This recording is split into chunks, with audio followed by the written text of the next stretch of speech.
Welcome, welcome, welcome, everybody. Thank you for joining us. We have a real treat today. We're talking to Mort Rosenblum. He was a former professor. He doesn't teach anymore, but he used to teach journalism at the University of Arizona, and that's for good reason. He used to work here at the School of Journalism at the University of Arizona. But this is why he's famous. He does the Mort Report, nonprofit journalism. There's him out in the field. Rosenblum has contributed to Foreign Affairs, Vanity Fair, the New York Review of Books, La Nouvelle Observateur, Travel and Leisure, and Bon Appetit, among others. His honors include a Harry Chaplin Award for an AP Global Series on Water and a Mencken Award for African Famine. He was an Edward R. Murrow Fellow at the Council on Foreign Relations. I can't tell you how big an award that is for someone to get, the Edward R. Murrow Fellow at the Council on Foreign Relations. For 14 years until 2021, he returned to Tucson to teach a brief course on international reporting at the University of Arizona, where he's now Professor Emeritus. In summers, he took Tufts University students to Kosovo, Kashmir, Cambodia, Vietnam, Argentina. He was based in Argentina in the 1970s. He broke the first stories on the Dirty War. He wrote about the first African famine stories in 1984. In 1989, he won the Overseas Press Club Award and was shortlisted for Pulitzer for The Fall of Romania. He danced on Red Square the night communism died. Rosenblum ran AP bureaus in Africa, Southeast Asia, South America before moving to Paris in 1977 as bureau chief for France and its former empire. Around the same time as collapsing. As executive editor of the International Herald Tribune, very impressive, from 1979 to 1981, he oversaw the old Tribune expansion from Paris to editions in Asia. He returned to AP as a special correspondent to cover major global stories traveling from Paris. He won AP's top reporting award in 1990, 2000, and 2001. And then a few years ago, he wrote this essay about maybe a more perfect union or maybe Calexit, and he was talking about the problems with Donald Trump and that, you know, he could come back in 2020 and maybe California wouldn't like that. And I got to say, just talking with you, there was even more stuff you were mentioning that, you know, I was blown away. You were in Afghanistan after 9/11. You were there when Donald Trump built the first Trump Tower. You were also covering, I think, the Iraq War for AP, which you said was one of the stupidest things to do. Not the assignment, but the war itself. And you'd been there at a couple different things. So is it fair to say that you have extensive background traveling the world, going to hot spots, and seeing a difficulty? And I need to ask, I'm sorry, did I get anything wrong with the introduction and your bio, sir? No, that's about right. You're a world traveler. You've seen other countries. Let me first ask you, have you heard about Marjorie Taylor Greene? I've heard of her. Okay. Yes. Okay. And you heard about her call for national divorce. I first heard. No, please. Well, I mean, you know, I was going to say, you know, I'm just writing a piece now about, you know, we've been talking about, you know, how close America's been to Animal Farm. I mean, it's you look at Marjorie Taylor Greene and it's more like Animal House. I first saw her when she was doing that interview, tracing, you know, a Parkland survivor with a microphone screaming at him saying, "Why are you running from me? Why did you get to see all these senators when I didn't?" And well, the reason was because she was stacking weights at her gym and where the hell she comes from. And it was absolutely nobody and nothing. And look at her now. I mean, you know, what kind of country, any country, could that happen? Maybe the same country that would elect Donald Trump. I mean, well, for example, possibly reelect him. And possibly reelect him. As I always told people, so, you know, a lot of liberals, and I consider myself a liberal. I just consider myself a liberal with eyes that work. You know, he almost won in 2016. They were saying Hillary Clinton beat him hands down. No, Hillary Clinton beat him by the popular vote, by the vote of California alone, which meant outside of California, over half of the American people picked him. This is what I told Californians. If he lost because of our population, that means outside of Cali, over half, more Americans like this guy than not. And then you fast forward to 2020, I remember Biden won. And in the newspaper, they're going, Biden won, great. And in the German newspaper, they're going, Biden barely won. You guys said Trump was horrible, and you barely got over half of the American people. Well, I mean, this is one of the problems with America, a country I love dearly.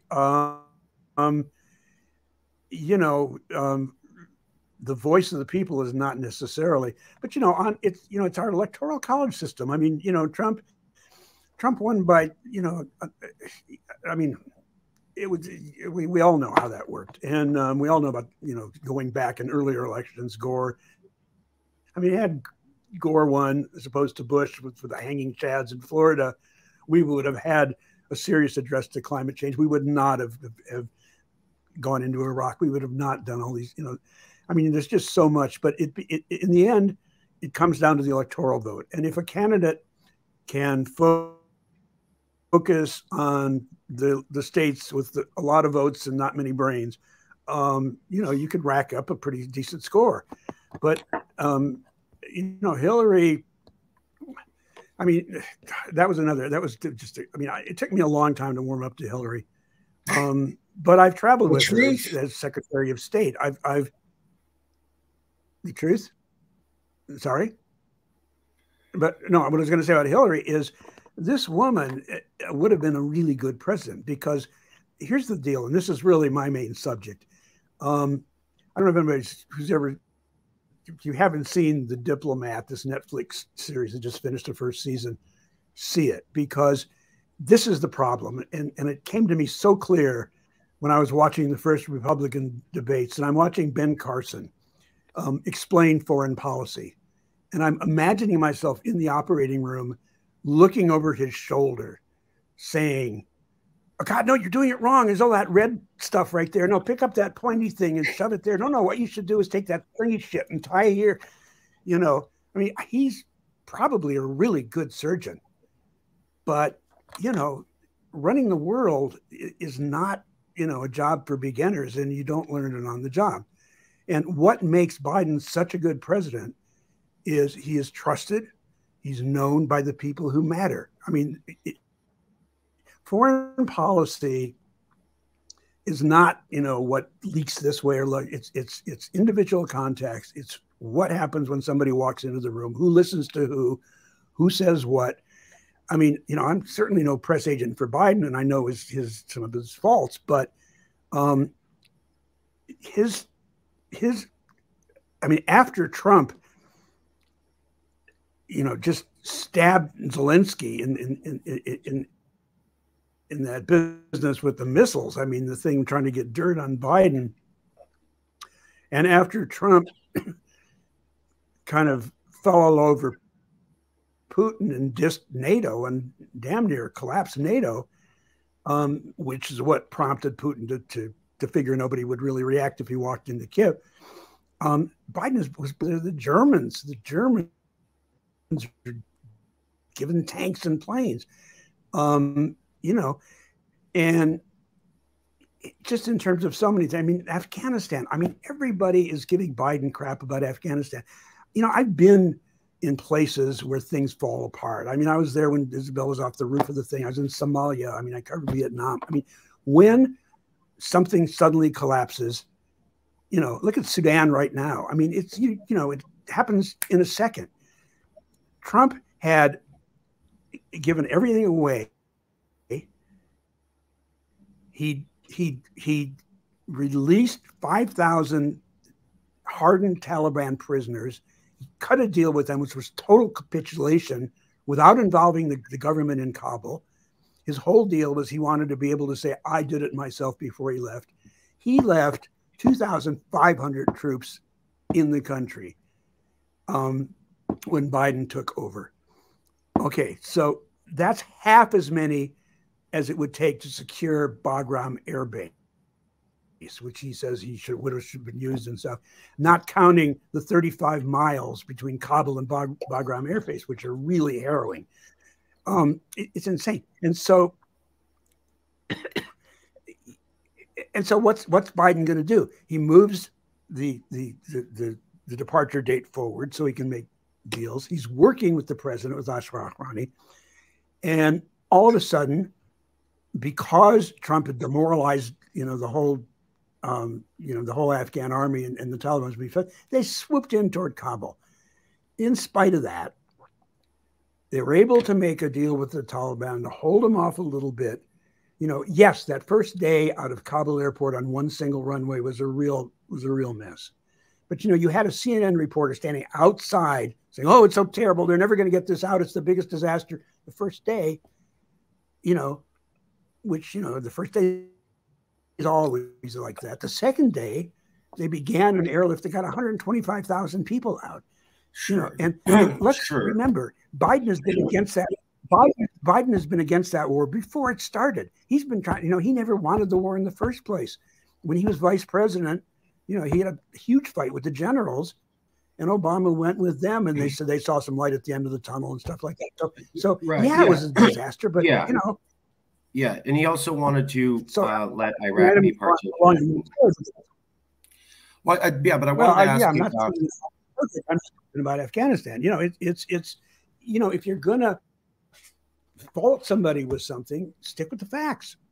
Well, let's do that. Let's do that. So, what I wanted to ask you was, who is Marjorie Taylor Greene to you, and what was she talking about when she said we need a national divorce on President's Day? We can't live with each other anymore. What was she talking about? What did she mean? Why did she say that? Is there anything to what she said?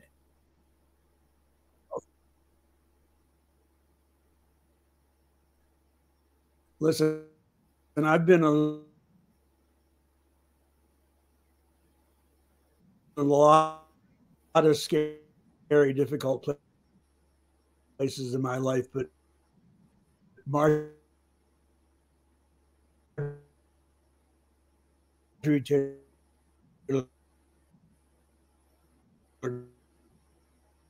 Give us a second. It'll come back.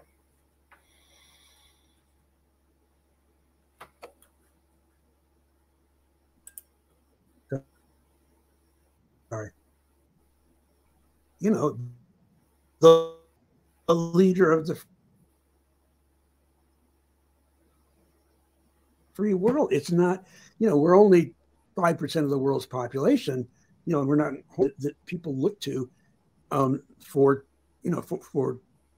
an awful lot of leadership in an awful lot of ways. And we've got despite a lot of screw ups, we've got a relatively decent record in the past. Well, not so much, but we got our values. My Thank thing you about for being that honest. My thing about that is most Americans want to do the right thing. They just don't know what the right thing is. And that's the problem. Winston Churchill. Right? Didn't Churchill say you can always count on the Americans to do the right thing after they've tried everything else? He said that around World War II. Yeah. But what is it? Yeah. What does it mean that she's calling for national divorce, especially because you have traveled to almost every single hotspot in the last 30 to 40 years. You've seen countries in turmoil. What's she getting at? Have you seen anything like this in other countries? I'll give you a parallel. When Yugoslavia began to fall apart, the first to go was Slovenia, and nobody fought too hard to keep them because they were really closer to Austria, and they were pretty. So I went to Croatia, and I was down on the border, and I watched, Milosevic, the Serb that were just trying to edge their tanks across the border, and it was just starting to break out. So I went to Sarajevo 6 weeks before it all happened. And I'm talking to this wonderful press secretary. The, the the guy in charge was a Muslim named Zabegovich, who was a pretty cool guy. And he had this press secretary. She was Muslim. She wore a mini skirt and lots of makeup and big bust and stuff, because they're secular Muslims. And she said to me, she said, look, there is no way Bosnia will fall apart. There's no way there's going to be war in Sarajevo, because we have, if you go down to any, into a housing complex, you knock on any door and you'll find a Muslim, you'll find a Serb, you'll find an Orthodox Serb, you'll find a Catholic Croat. We're all two together. And George Bush is not smart, does not have smart enough bombs to knock on each door and ask who is who. So there will never be a problem in Sarajevo. And before I left town, somebody said, well, go see this crazy psychiatrist, this loony guy. And I went to see a guy by the name of Radovan Karadzic, who nobody had ever heard about. Trump always says that nobody ever heard about, but a lot of people had, actually not many people had. He was in this tiny office. He pulled down this map, one of these school maps, roll-up maps, and he's showing me, he's got a pointer, and he's showing me a map of Bosnia. And he's saying, okay, the the Serbs don't have an exit to the sea, so we have to take this corridor here, and then we have to move these people here, and we have to get these Croats out of Mostar. And I said, how are you going to do all this? And he says, watch me.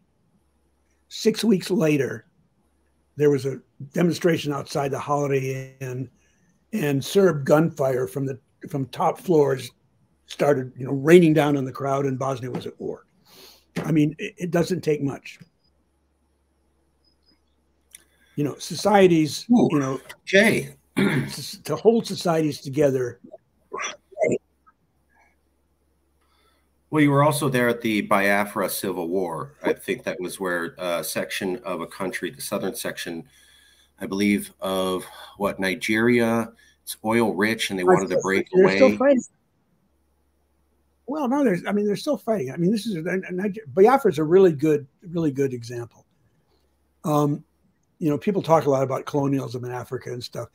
Colonialism had its problems, and obviously that's a complex conversation. But when Nigeria became independent in the 60s, it had a really solid political structure, and it had a democracy. It was working pretty well. It had good schools. People were they had a lot of oil. They were developing oil. Okay, the problem was there are three major tribes. There were the Igbos who were mostly Christian in the east, and there were the Yoruba, who were a very complex old society with their own rural structures and very rich culture and stuff. And the north were Islamic tribes, the Hausa, the Fulani in the north. Well, the British, when they were sorry to be so long, but things are complex here.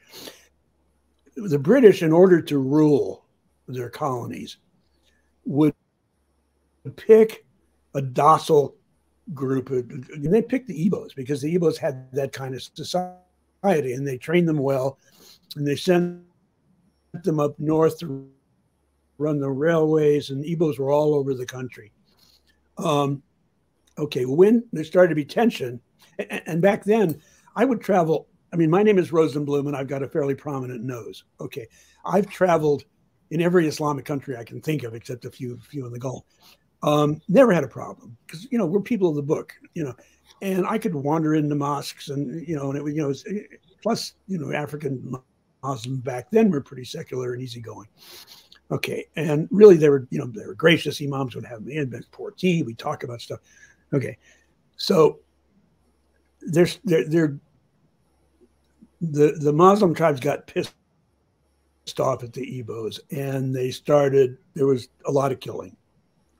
And the Igbos all kind of went back to eastern Nigeria, which is their area. And this guy, Ojukwu, who was kind of an Oxford educated, seceded. And so, Biafra, there was a huge civil war, and the British got involved one way, the French got involved in another way, and it went on for a long time. It was very ugly. And then in the end, it finally collapsed. And Nigeria's been trying to kind of put itself back together ever since. And there was a whole lot of oil money. Yeah, I mean, this is way too long, so I'll break it here. But the lesson is, it's the book that Chinua Achebe, a Nigerian, wrote. Things fall apart. The old Yeats thing. If the center doesn't hold, and the center didn't hold. And this is really the problem. It's what we're seeing now in Sudan. It's what we're seeing in so many other places. It is very difficult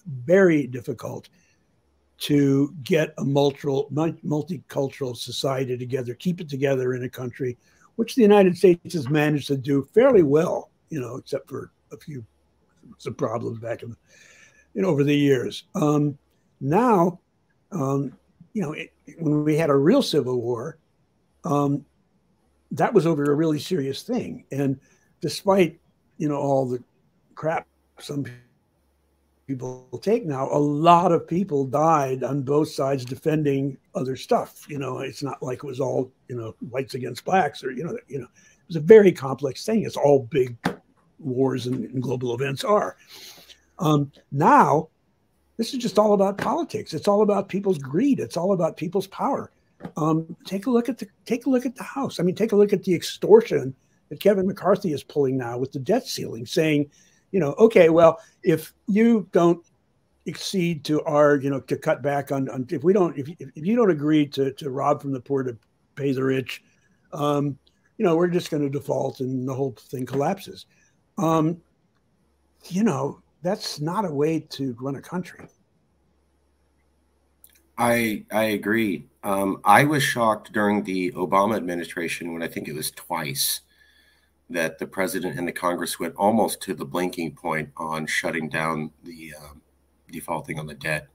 And one time it got so bad that the World Bank wrote a letter personally criticizing both of them and saying, my God, America, you can't get your act together. We're like the rest of the world can't. And for that to continue to go on a decade later, not a good sign of stability. I completely agree. Look, I grew up in Arizona when Barry Goldwater was the devil. And I would kill for Barry Goldwater today because, look, we have a two-party system. I mean, people call me a liberal. I'm not in anything. I'm a reporter. But and if there was a smart Republican more qualified, that's who I vote for. I don't, but I don't agree with a lot of what, anyway, that's me. The thing about Goldwater is he would push a policy as hard as he could and get as many allies behind it as he could. And at some point, he would remember his oath of office and talk to the other side and reach a compromise. That's how it works. It's the only way it can work. And since Mitch McConnell and Obama, I mean, that business of, we're going to keep this man to a one term, and we're going to be against anything that anything the other side proposes, no matter what, at whatever price. I mean, the amount of damage that a Mitch McConnell has done to the United States, not even counting packing the courts. So, we had a system of checks and balances. Okay. The Supreme Court, Congress. So you've got the presidency, which, presidents don't really have all that much power internally. I mean, the president gets a lot of crap for baby food formula or, he's fighting a war here and doing this and this and this, whoever the president is. Presidents they have to negotiate, and Biden's done a lot of things that really kind of piss me off, like seeing Mohammed bin Salman in Saudi Arabia and stuff. But you've got to look at this whole picture because, if Americans decide the worst thing that's happening in the world is they've got to pay a couple of more cents for a gallon of gas, rather than the entire world is becoming uninhabited and we're going to be left to cockroaches and crocodiles sooner than most people think. Unless he responds to that, he's not going to win. And I grew up along the border. I grew up in Arizona, and I used to cover that border all the time. And I still do. Sure. I've just been down there. You know, trying to defend a border by building barriers is like trying to stop a fire hose with a sponge, because, you know, we're just a tiny part of millions of people on the move. And why are they on the move? They're on the move because of climate collapse. They're on the move because of conflict, because of poverty, because of famine. Sure. All things, all that the United States could, as the richest and, you know, the one with the moral power and the guns, could have worked together with other people for. But, you know, it takes the crises we really face now across the world, and, you know, an ocean does not separate the United States from them. It's got to be attacked together. We need global cooperation. And one more thing, again, about Trump. Before 2016, I mean, you know, the Chinese always had this, you know, Middle Kingdom plan. Eventually, they're going to take over the world. You know, that's going to happen. It's going to, you know, they think in millennia, not in hours. Yeah. But Trump specifically has turned China into a bitter foe, and you know, and if it came to a real actual war, you know, same thing with Russia. You know, people made a lot of mistakes. Clinton dissed him.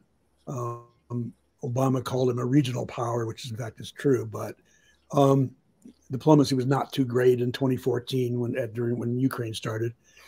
But the Ukraine war is Trump. China's belligerence is Trump. We're forgetting, we haven't even mentioned COVID. I mean, this man is responsible for hundreds and thousands, directly responsible, of people who shouldn't be dead.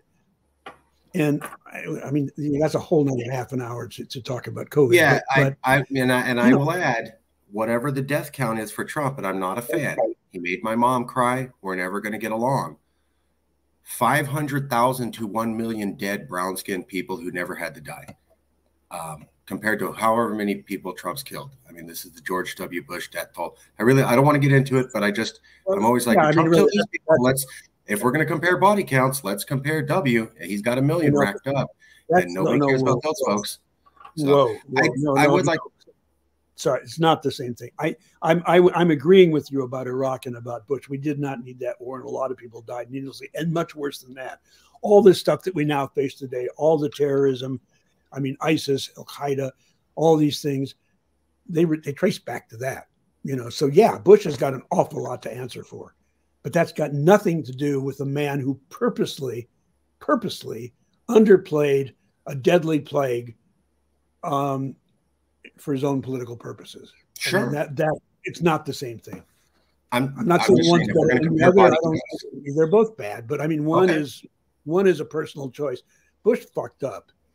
Trump knew what he was doing. Yeah, Bush intentionally lied to the world. And I mean, if you got a thing for Bush, I'm just saying, if we're going to compare bad guys, let's compare body counts. I'm not measuring bad guys. There's so many different ways to do it. I'm talking about specific situations. The situation in I mean, Bush also, I mean, again, not to defend him, but he also came up with PEPFAR, which saved an awful lot of people in Africa from AIDS and other diseases. True. And with Tony Fauci, by the way, who I've worked with, who I've known for a very long time, and some other people, you know, in that whole CDC thing, that was the world gold standard. The United States did so much to set up an early warning system and to jump on any kind of new thing. They had a huge bunch of specialists in Wuhan that would have talked to the Chinese. Trump brought them all home, you know. So you know, you can't just say this or that, you know. Everybody, but I mean, on balance, as I said, I believe personally that Trump has probably done more damage than any four presidents I can think of. And the problem now is we're on the edge. You know, I mean, whatever one thinks about climate collapse and stuff, I cover it all the time. I mean, I'm sitting in my olive grove in the south of France and trees are dying. And I've been watching this there's a really solid new scientific report that's just come out saying that the probability of excessive heat, drought, and famine in Africa, in the Horn of Africa now, it's increased by at least 100 times.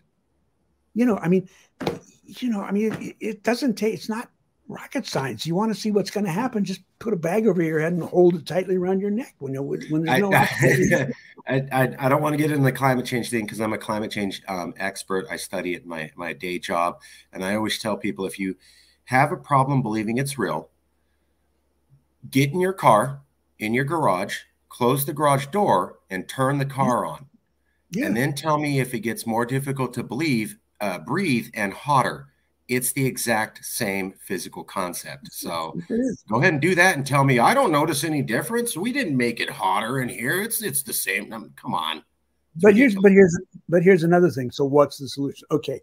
So we're going now for electric vehicles, which, if you really start looking at the damage done in mining, and again, I'm from Arizona, and a lot of this stuff, the average electric vehicle consumes, if you on the bigger picture, about the same amount of resource as 3 gas guzzling SUVs. I mean, hydrogen fuel cells. I mean, it's exactly like, it's why we don't have trains in America. It's why we don't have, it's why we've lost so much water in the Oglala aquifer and so much cropland by going for corn for biofuels. If a lobby group decides to go off in one particular direction, in this case, electric vehicles as opposed to hydrogen fuel or other possibilities, that's where it goes. And so there's no money for research. It's like fusion.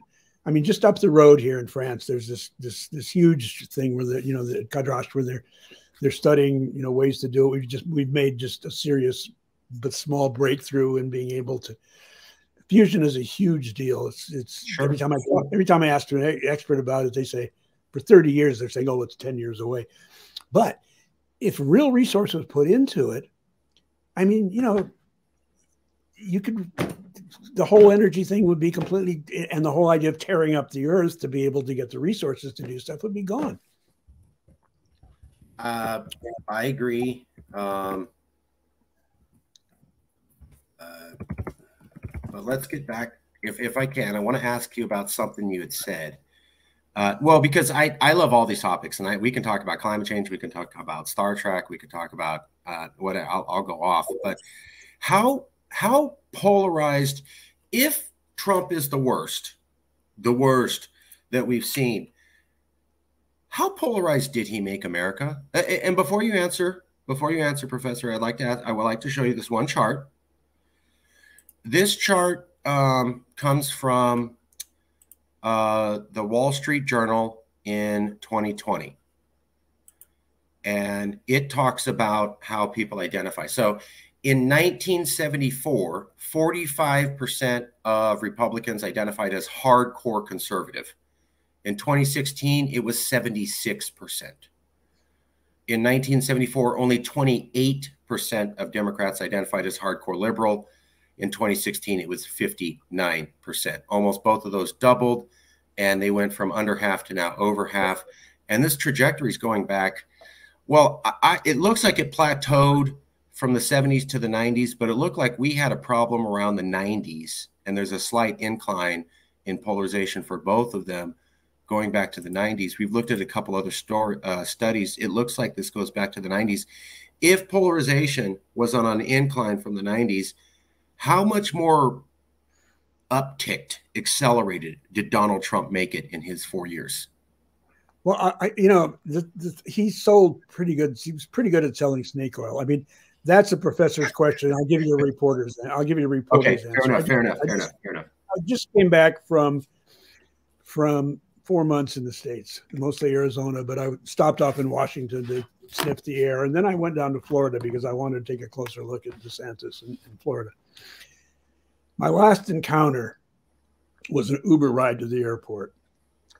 And this really cool lady by the name of picks me up and you know, she's very laconic. I'm asking her questions again. I'm trying to kind of see. She's Latina. I didn't know from where. She said she's been in Miami for 10 years, and finally I said, oh, wait, this is Miami. So I started talking to her in Spanish.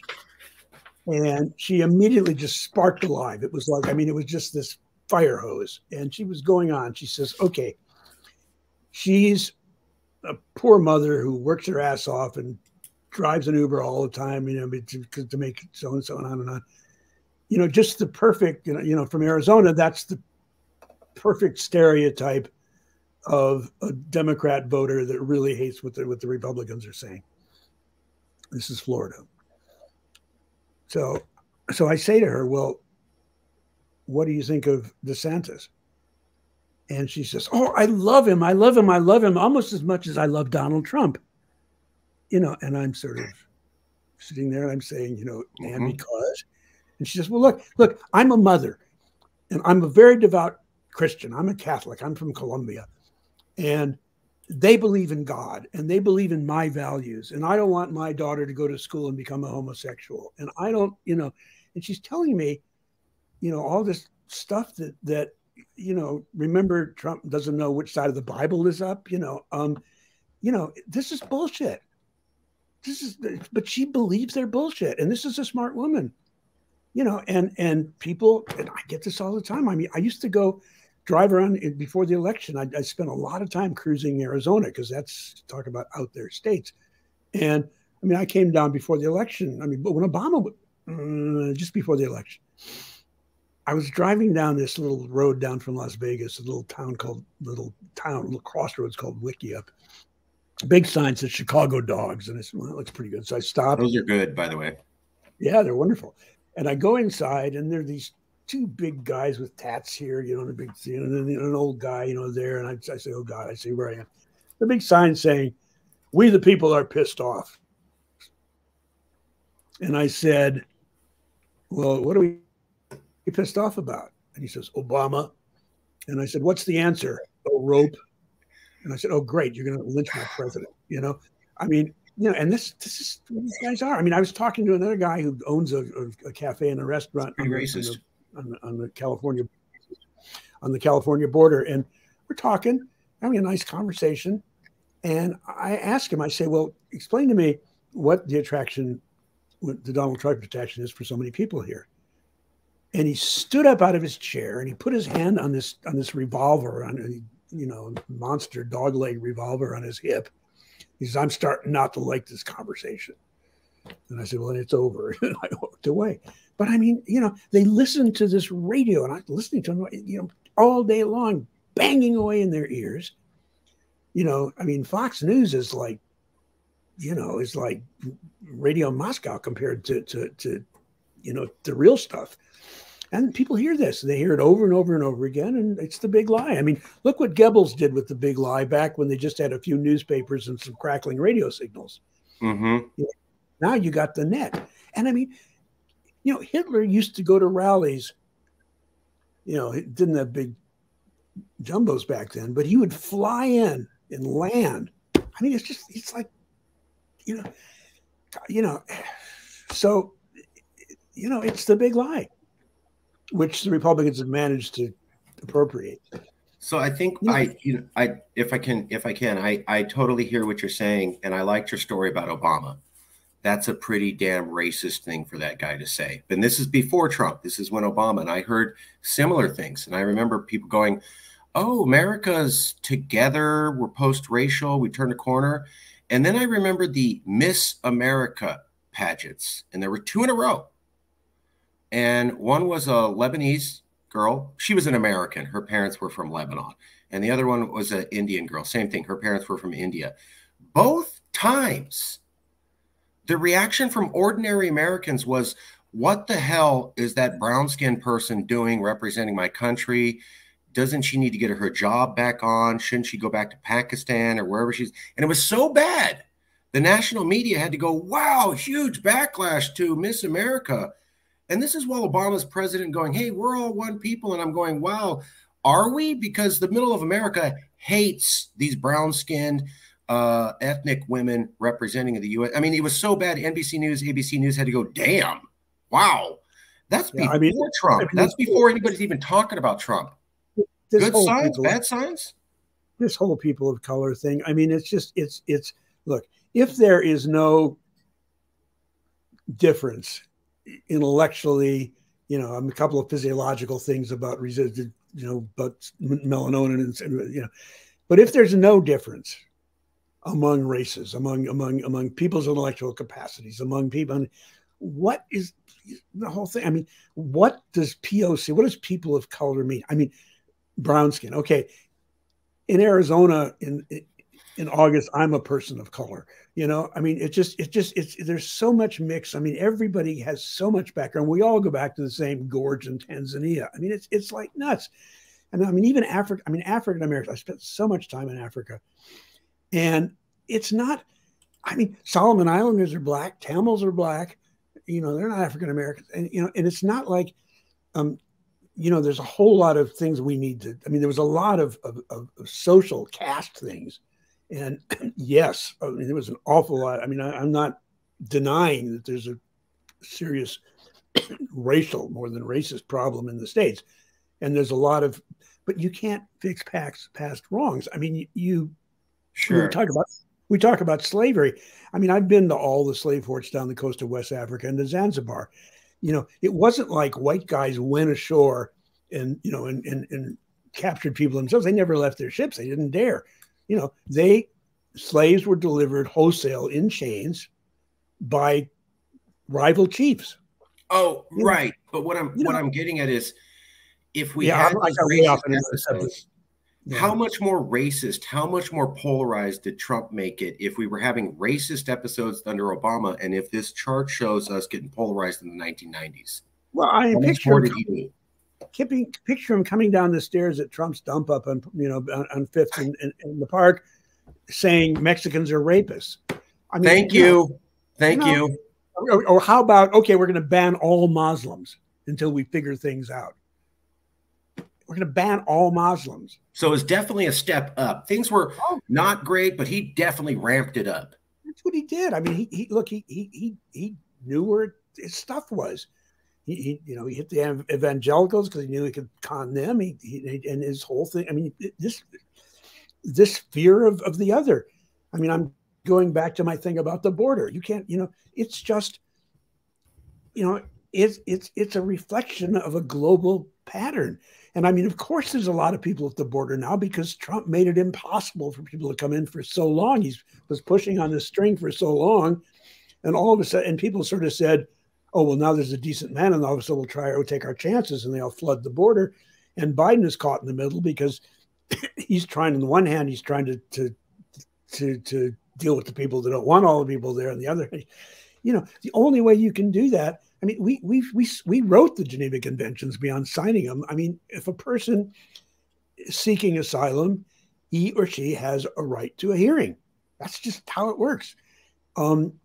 But a person who just wants to come to the United States because life might be better, no, that doesn't work. And, we had a Bracero program before where you could come across legally work and go back. I mean, there's lots of ways to do it. There's a million ways to do it. But because there's so much hatred on it, and I mean, before I left Arizona, I went down to Doug Ducey, who was the governor of Arizona for a long time, decided he wanted to so he got a bunch of boxcars and he went off to some remote corner of Cochise County where nobody was crossing anyway. He stacked these not boxcars, containers, shipping containers. So he stacked these shipping containers one on top of the other, spent millions doing it. And he built this like 3 mile long. It was hysterical. I mean, it was hysterical. I mean, you could walk in between. But the easiest thing to do would be to cut a hole on the Mexican side, and then you could bring in your whole fentanyl operation, all your your coyotes and stuff, and then make a hidden thing on the other side, so you could just pass things through. It was like your office if you wanted. But most of the stuff comes in through border points anyway, so it doesn't matter. It was like insane. But people love that. They thought it was real. Look at Steve Bannon. I mean, Steve Bannon's phony wall deal that he collected millions of dollars to supposedly build a section of the wall. I mean, you can't let everybody in who wants to come into your country. Nobody's saying that, you know, and you can't just walk across the border. I mean, it's, you know, whether it's a fence or whether it's electronic, you know, sensors or whatever the hell it is, the only people that come across in those areas they're trying to stop are desperate people that can't afford to come in the way the criminals come in with the phony papers or a jet ski to San Diego or, you know, flying or tunneling under. There's hundreds of tunnels under that wall. The people that really come in are the ones that have absolutely no money, that get screwed by coyotes. If they're robbed, they're raped, they've got to walk through, you know, 150 miles of hostile desert and 110-degree heat. I mean, they're not going to bring a lot of bad stuff with them, and they're not going to try to get themselves thrown out by breaking the law. You know, it's just common sense.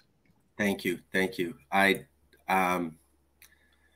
you. I will point out, though, that they still have kids in cages, just like under the Trump thing. Well, that's what I said. But that's what I said. There's no options because you can't. I mean, kids in cages. I would go down. I would take a look at the cage. I would look at the situation. I would, before I wrote or said anything, because I just spent. I had just one last thing. I had a 3-hour interview with this fabulous man who was born on the Nogales side. His father on the Mexico side. His father brought him across at 1 year old. He just retired after 7 terms as sheriff of Santa Cruz County. Who says, look, you know, he knows this. He says there is no way that you can understand the border without coming down here and looking. There's no way. And so, you know, it's very, very difficult to point in the abstract. I don't want to get bogged down. As a Latin person, I will just point out that it's still children sleeping on concrete floors without proper bedding, with cyclone fencing and no real privacy, peeing in plastic bags with no real access to showers or lawyer representatives. And that's been reported by the New York Times, not a liberal organization when they cover it. But I don't want to get bogged down. I'm not. Yeah, but wait, but don't misquote me here. Or maybe I misquoted myself, but I don't think so.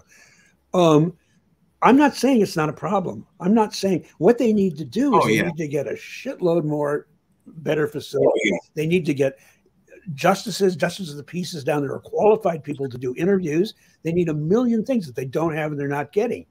That's for certain. The fact that people are suffering at the border, yes, of course. The fact that it's not getting much better under Biden, true, because of all these other things.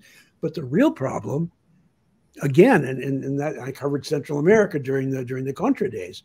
That was awesome. The CIA, when the CIA was flying arms to the Contras from Homestead Air Force Base. Contras were putting cocaine in the planes, flying back. The planes were parking at, you know, one corner of the apron, you know, and the pilots were told just to walk away.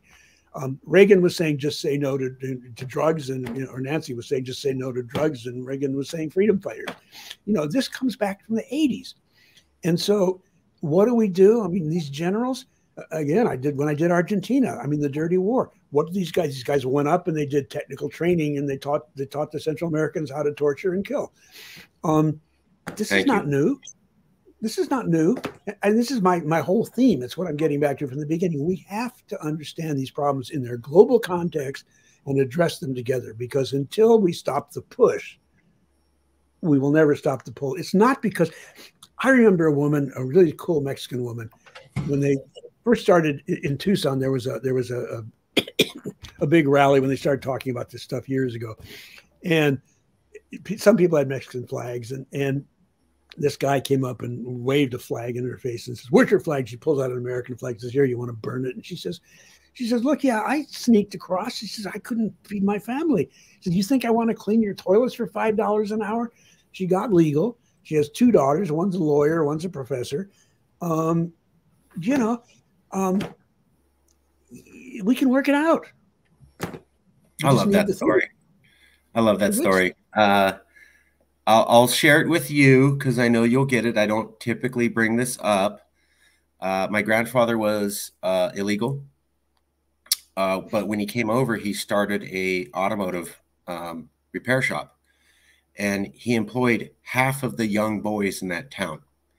half of whom were Caucasian and not Latin. And he was seen, and he got so big that the police would send any troubled youth to his auto repair shop, and he'd put those boys to work. And some of those boys didn't have a good father or an uncle, and they needed a man telling them, this is how you hold a job down.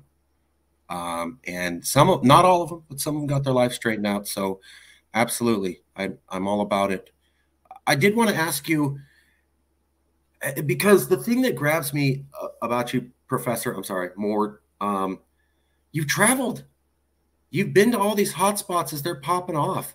We had January 6th. You and I talked about January 6th before we started, and I think we both agreed it's serious. It's not just a little fluke. It's a serious deal. It should be considered like at a coup level. If we want to argue about the details, it's like bad like you've seen in other countries. How bad has Trump made it? Can we put Humpty Dumpty back on the wall? Or is it broken to a point that like we can't come back to heel before pre-Trump?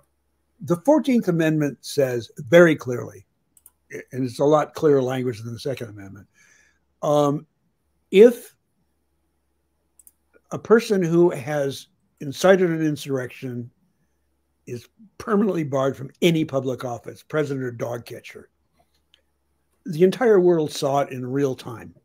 I mean, that was an insurrection. I mean, that was the worst attack on the Capitol since 1812, and they were the British. Thank you. I've covered. I mean, we were saying before the show, but I've covered. God, I don't know how many coups. I mean, at least 50 in different countries, one way or the other. And this is the first coup I've ever seen where people done it themselves. It's nuts. But you would definitely call it a coup. Compared to all the coups you'd seen around the world, you would call January 6th a coup. You wouldn't call it a barbecue that went wrong, or people accidentally went down the wrong door. There's a lot of kinds of coup d'etat, golpes, putschs, whatever you want to call them, overthrows. There's the violent kind, which are settled quickly. A lot of people get killed. It's either the coupers or the couees, and then something else happens. Or there's the creeping coup that happens over a period of time. And Trump has I wrote a piece on this Mort report. All this stuff I got to say is on mortreport.org. Before the election, I was writing about Trump's coup because you could see it. You could see the first thing you do is you undermine faith in the press. It's the first thing you do is you slime the press so people don't know who to believe.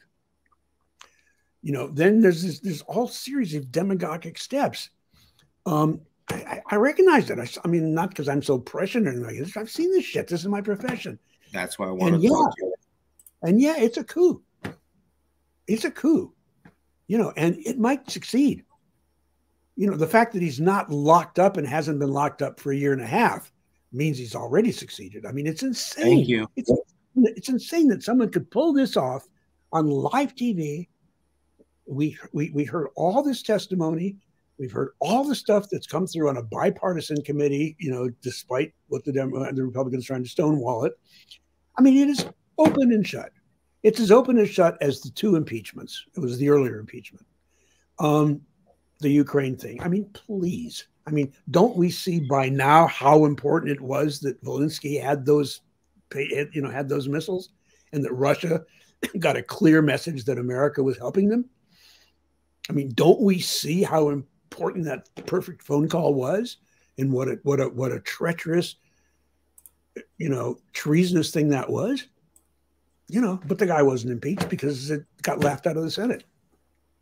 I mean, we flatter ourselves. We flatter ourselves by talking about how what a wonderful, clean democracy we are. We got to think about this. Well, let me ask you, how does this insidious and in stages type coup we're seeing under Trump here remind you of anything you'd seen in the past in other countries?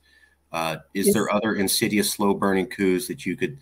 I know it's not going to be a perfect comparison, but there's stuff you've seen the last couple of decades in other countries where you're like, it kind of reminds me of this. Obviously, I know you can't do a straight line comparison. Well, no, there's a lot of.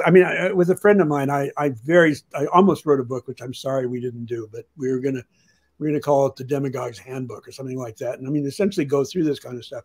But there's been a lot of books like that written since, and people make pretty wide stretches to be able to compare things. I mean, every country is different, every system is different. But let me, since I'm sitting here in France right now, and tomorrow there's going to be a huge May Day celebration, or not a celebration, strike. This business about Macron, because of so many political turmoils right now, the French president's elected for a 5-year term, can be reelected once. He was just reelected. But unlike what almost always happens, he has no legislative majority. It's evenly split between leftists and rightists, some real extremists. And so he took a look at the numbers and he said, look, there's no way we're going to be able to continue having Social Security where people can retire at 62. You know, and he's right. Most people agree with him. But instead, and he took it for a vote, and there wasn't a vote of confidence either way. And so he did what we would call an executive order. He simply decreed that, and the country went batshit.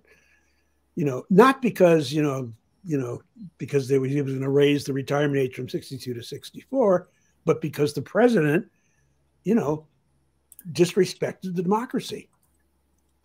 I mean, that tells me something.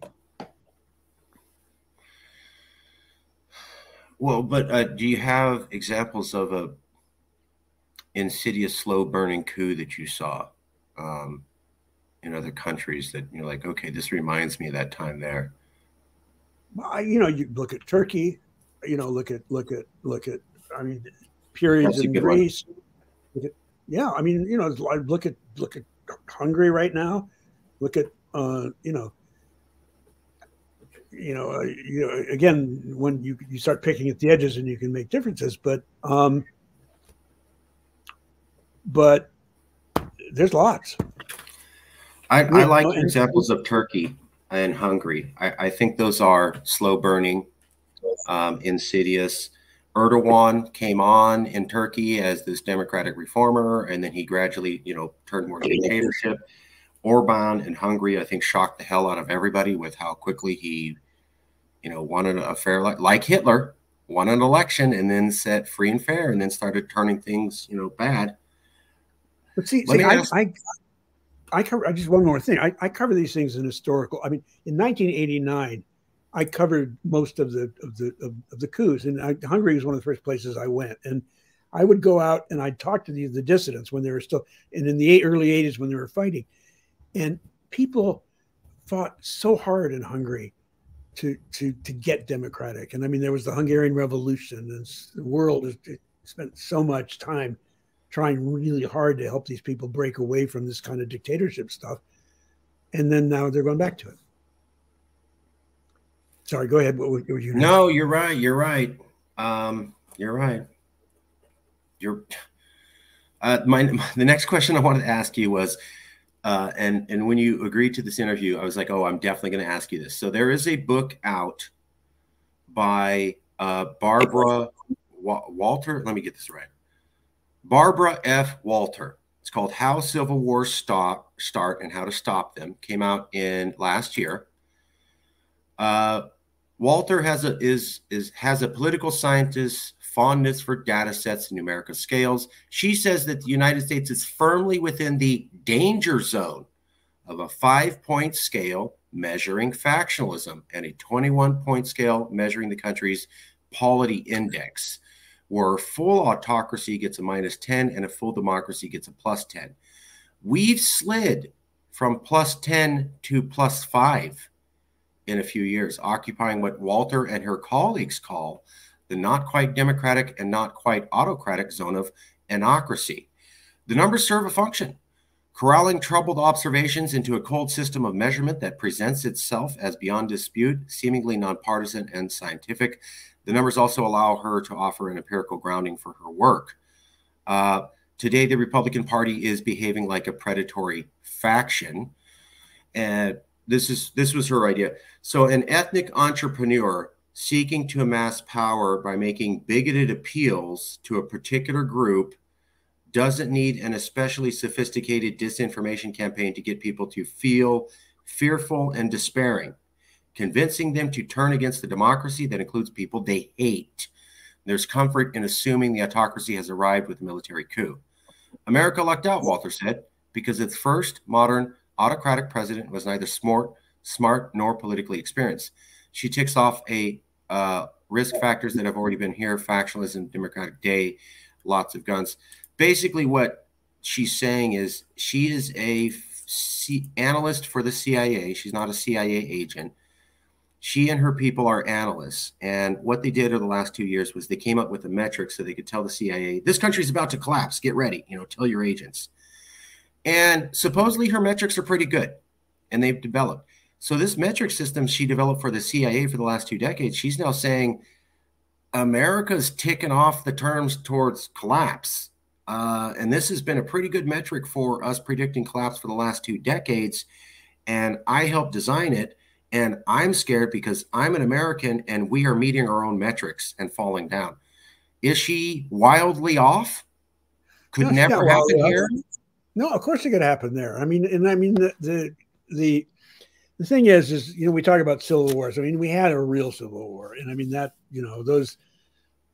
that's a different thing. We're having this uncivil warfare, but it's this fear of replacement. It's this fear of the other. It's this appeal, to the ugly gut. And I mean, there's a lot of elements to that, and that there's always part of that.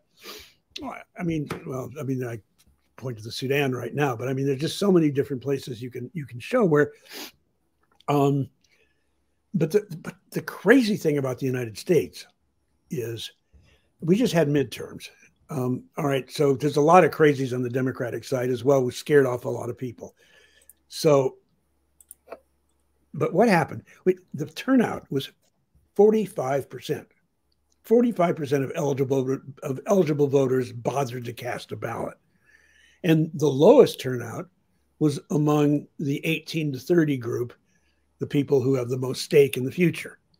Didn't vote. So, I mean, if any of you just decides, okay, just stop this shit, just get out and cast a fucking ballot for somebody who's sane, and we're lucky because we've actually got a pretty good president right now, who's dealing under the circumstances, considering what he's facing with. I can't remember a better president in my lifetime, and because of the circumstances and the odds stacked against him. So all you have to do is show up at the polls, vote for him, vote out the crazies. I mean, Marjorie Taylor Greene will win because she's in a packed district where, you couldn't get her out with a bulldozer. But thank you for admitting that. But, well, I mean, that's what's happened because of the gerrymandering, because of the way it's done. And I mean, so we're going to face that, but that's okay. I mean, if she's some crazy lady, she and Boebert having cat fights in the ladies' room and then coming back. And I mean, if that's going to happen, that's going to happen. I mean, you've got Gates's. I mean, but the other thing is the press. I mean, you've got this guy Santos. I mean, if Newsday was 1/10 of the newspaper it was before newspapers started to get gutted down, they would have been on that guy. Newsday watchdogs would have been biting that guy's ass the first day he threw his hat in the ring. We would have known who Santos was immediately. Instead, I mean, it's, the press is a whole nother hour, but there's reporters out there, but you got to find them. I mean, that's the problem. People now have to educate themselves. You can't blame something called the media. It's like blaming the weather, I mean, people have to do their own reporting these days and know where to go. I totally agree with that statement. So let me ask you, I think what you're saying is Barbara F. Walter analysis that America could be slipping and going down the path of other countries is not wildly out of base. She talks about an ethnic entrepreneur. Somebody comes forward and says, hey, our ethnic group is losing. We used to have it better. We're getting pushed out by this other group. We're going to need to fight back against them. Kind of like Milosevic, I think, in Serbia. And she says, Trump kind of fit that role perfectly. And then she says the other thing is you have a not well-functioning democracy where it's not an autocracy. It's not a dictatorship. It's kind of a blasé democracy where people are like, yeah, I guess we're a democracy, and I guess I'll go vote. I don't really think I have a choice, real choice, but I'll go play along. She said, when you have those combinations, Well, I mean, my favorite line in Forrest Gump is "Stupid is as stupid does." You know, if that's what you think, that's what you think. But I mean, in that case, you can't complain. In that case, you're a dropout, you're a deserter. I mean, sure, sure, but is she you know, wrong? people say to me, I've had people say to me, I'm saying America's really screwed, and they, no, Trump will come up, and another American will say, well, he's not my president. And I'm saying, well, yeah, he really is, because that's how the system works. And this is the part that scares me. You look at this man. I mean, I can understand. I mean, it's kind of hard to understand, but if I press it, I can, how he got elected the first time, because a lot of people just knew him from, they didn't know who he was. But after 4 years, to still want this man in office, because a president, the main thing a president is he's your landing page on your website. He's your face. He personifies you. I mean, if you are a representative democracy, if you want to say we the people, then we're the people. And he's the guy we elected to reflect us. He's our face. And if that face is the face of the American people, we're really in serious shit. That's what Germany said in 2020. And if you looked at American news, it was all about how Joe Biden beat him. More people came forward to vote, massive voter turnout, which was all true. And that's great. In the German news, they go, Biden won by like 52%. You guys said you hated Trump. We were expecting 65%, 70%. You didn't got nowhere close. Oh my God. Can we ever trust you again? But wait, there's not German news. I mean, Germany is probably the most sophisticated news operation in the world. Okay. I mean, you've got Spiegel, which is really good. Keep digging. You've got, there's all sorts of across the spectrum. And so some people, people are saying all sorts of different things, but we got to stop thinking in terms of collectives when we talk about the press. There was probably some stuff like that, but people understood how our system worked. I mean, he won a huge population. Some very multiple large German publications. So a couple of the big ones, not all of them, said this. And yet that tagline or that viewpoint was really not seen in any American domestic news of, we really should have done better. If we were going to repudiate Trump, 2% over 50 is not like that great for saying we're repudiating him. At least that's what some of the Europeans were saying. Is it fair to? I'm sorry. No, I was going to say, if you're going to measure public sentiment, then you have to go with the popular vote. And sure, absolutely. We have an electoral college system, which maybe had a purpose back then, but it's completely out of date right now. And these guys know how to manipulate it. And Trump won by a handful of votes. Trump won by, if you figure it out, by about as many votes as fit into Yankee Stadium. It's like it's. Okay, so is it fair to say that the way Barbara Walters is talking is Trump could possibly be seen as this ethnic entrepreneur, this person who comes and says, hey, we're a cohesive ethnic group and we're being disenfranchised. We're white, we're older, traditional America, these new immigrants and people with their pronouns and stuff, they're not us. And then, like you said, you've been talking a lot about how this guy took a real sledgehammer to our functioning democracy and our calmness as a political body. Is Walters, at least, obviously you can't say she's 100% right, but is she onto something here, going kind of had an ethnic entrepreneur kind of in a not super great functioning democracy now? Not good signs.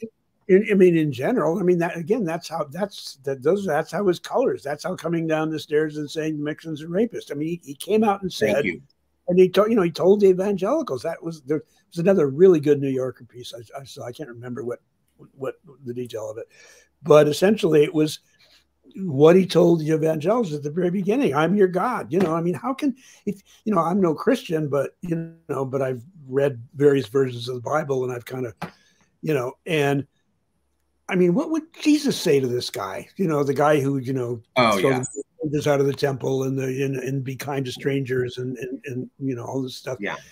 I mean, Trump's broken 7 of the 10 commandments that I know about, you know. Right. So, I mean, you know, so yeah, I mean, he's a good salesman. He's a good snake oil salesman.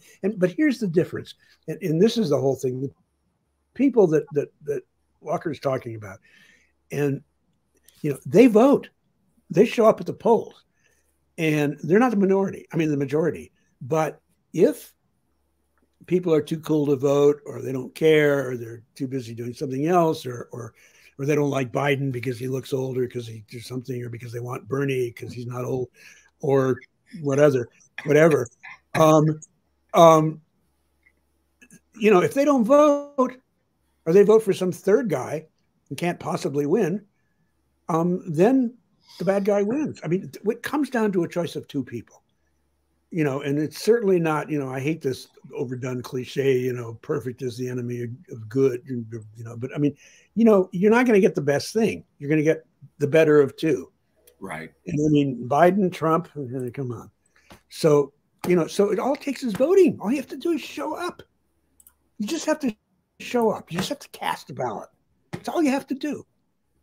You know, and he's out of there. You know, but the question is, you know, is that going to happen?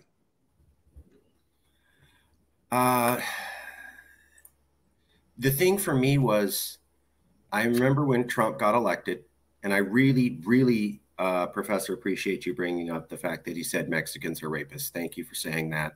I have colleagues and friends who I respect, but they feel he didn't say that, and that's ridiculous. Okay, they heard him. I know. I don't. At some point, you don't want to argue with friends and family to the end of the earth. You're like, okay, well, you know, obviously you're wrong, but we can somehow live with each other. Play the tape for them. I mean, you said it. You know, I've been there, and I'm like, it's not they are. It's not. It's there. It's not there as they own. It's they are as they are. Okay. Anyways, I've got a lifelong friend who is, you know, an Arizonan and I mean, I just can't. I mean, you know, let's agree to disagree. It's not about politics. It was about politics, sure, of course. It's about human values. I mean, anybody that can allow so much damage and, you know, and you know, and so much, you know, to try to kill Medicare, to try to cut Social Security, not to give aid, I mean, all these things. You know, sorry, it's a question of values.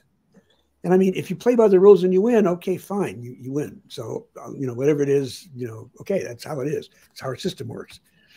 But if you cheat, or if you refuse to accept, you know, the established outcome of an election, then I'm sorry, it's not politics, it's values.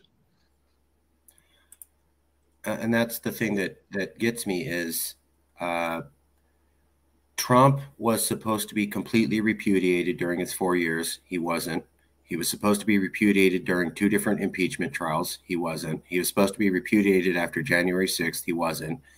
So it's years later, we're still talking about this guy, and he still has his base. So you know, I'm agreeing with you. I think that's absolutely true, and that's what scares the hell out of me, because, you know, why was he not impeached 2 times? Look at the Senate. I mean, why? And this is the problem. So it's not just Trump.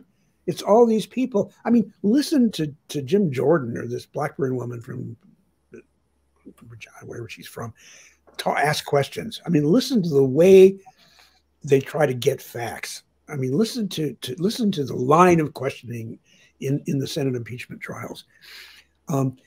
It's one thing to think it really wasn't an impeachable thing. It's another thing to yell and scream and just you know, I'm sorry. I look at this as a reporter. I look at this as someone who balances the words that I hear, and I read the faces, and I listen, and I look at facts. And this is not a sentiment. I mean, this is not my leanings. This is what I see as a there's a whole big thing about, can you be objective if you're a reporter? No, I'm Christian Amanpour's good phrase, truthful but not neutral. I mean, you base your judgments on what you see and what facts tell you. And these are not good people. Not all Republicans. I mean, but look what's happened to the good ones. Look what's happened to Kinzinger. Look what's happened to Liz Cheney. Look what's happened to, Well, so that it's not a good sign that Trump hasn't been repudiated. I can't tell you how many times I was sitting there with the fellow liberals, and they're going, okay, well, this is it. They're really going to get him now. And then everybody in America is going to wake up. And I'm like, no, they're not. And I was right, and they were not. And we do it. And then the next time they go, okay, well, Mark, I know you said it, but this is it. And I go, no, it's not. Same. We did this 3-4 times. And finally, the fourth time, I'm like, I'm not playing your games anymore. You guys go ahead and wind yourself up. This country hasn't learned nothing about him. It's the labels. We're talking about 340 million disparate people, and we're lumping them into two groups. Liberal, conservative. I mean, that's insane. That's insane. Fair. I mean, you can't. Fair. You progressive. What's the progressive about? Yeah, I mean, fair. But there's definitely people didn't get it. They didn't see a problem with January 6th. They didn't see a problem with questioning an election. They didn't see a problem with cozying up to a foreign leader. They just for years we should have got it more than we did. But you got to outvote journalists were thinking. You got to outvote them. That's all. Just have to outvote them. Well, let me ask you that. So this is a map, and this map comes from the New York Times. How large is the divide between red and blue America? November 2016. What they're getting at is related to some reporting NPR did on the book called The Big Sort. NPR started covering about the book The Big Sort in 2008. They did follow-up reporting in 2017 and in 2022. And basically what it said was, since basically the year 2000, people have been moving to communities that fit their ideology.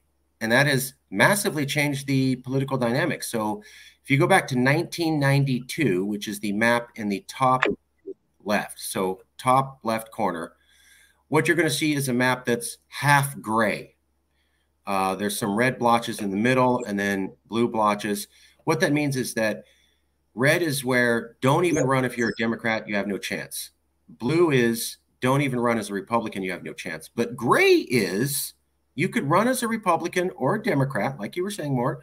Hey, I'll go with the best candidate. Maybe I typically vote this way, but I'm open. They're competitive elections. And then you can look at the map in 96, 2000, 2004, 2008, 2012, 2016. These maps are at the county level. And what they're basically showing is we have almost totally wiped out competitive counties. And we're now almost completely a polarized country of hardcore red districts and hardcore blue districts. And that's going from 1990 to 2016. 2016 is the election that Trump got participated in. If Trump made things worse, is there any chance we ever go back to a competitive election America? Well, I mean, it just depends. I mean, Lauren Boebert lost by as many people as can fit into a phone booth. She just shoot him on the way.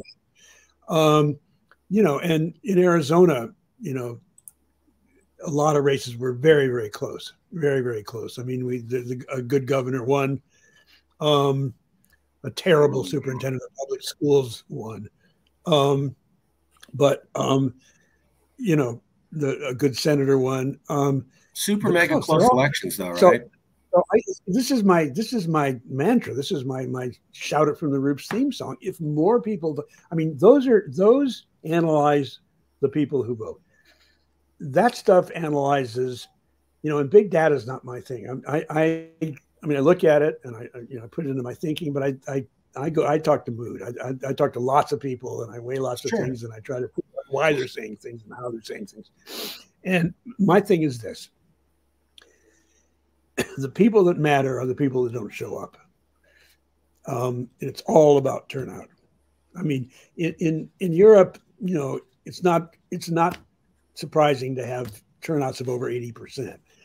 In America, it's surprising to have turnouts over 50. Sure.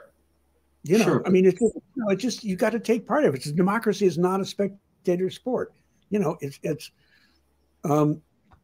you know, I mean, you look at these debates and you look at the hearings and stuff, and you know, X many times people watch some stupid TV show or you know, Dancing with the Stars or something like that, than take the time to look at what's going on and who's running their lives. Fair. But how does getting more voters make us less polarized? For example, in the 2020, well, in the 2020 election, we had record turnout on both sides, all sorts of new voters coming forward, just as polarized.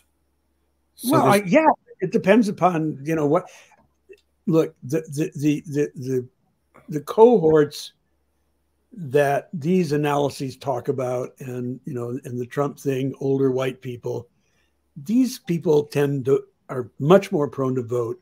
True. Than, you know, than the people who, you know, I mean, the Democrats by definition are you know, it's not really a attendance. It's you know, it's a bunch of people. The Republicans are you know, and this has been a purposeful campaign, very, very carefully and effectively, and unfortunately run since the Reagan 80s. The Koch brothers, the Merchants, the people that they started at the school boards. You know, they went after, I mean, schools have been steadily dumbed down since the 80s. I mean, I can't tell you how stupid some university seniors are. I mean, some of the kids in my class, I mean, that's one of the reasons I stopped teaching. I mean, there's some smart ones, but I mean, you know, people, I mean, I had one student who her assignment in an 8-week course was to study Iraq and to talk to families that had come, refugees that had come from Iraq, and learn all about it and get quotes and talk to families and talk to people back home and read about it. At the end, she was desperate for an A. At the end, we're reading her paper, and there's a quote from somebody, and I said, "Well, where's he from?" And she says, "The capital." And something made me ask, "Well, which is?" And she says, "Bangkok." I mean, you know, so I mean, what do we do with something like that, you know? And no, I'm not saying everybody's like that. No, but it's saying enough people are like that that's why we get these turnouts. Well, I remember Zbigniew Brzezinski. Oh, I knew Zig. Yeah. Yeah. Okay. So he advised 3 different presidents, I think, during the entire Cold War.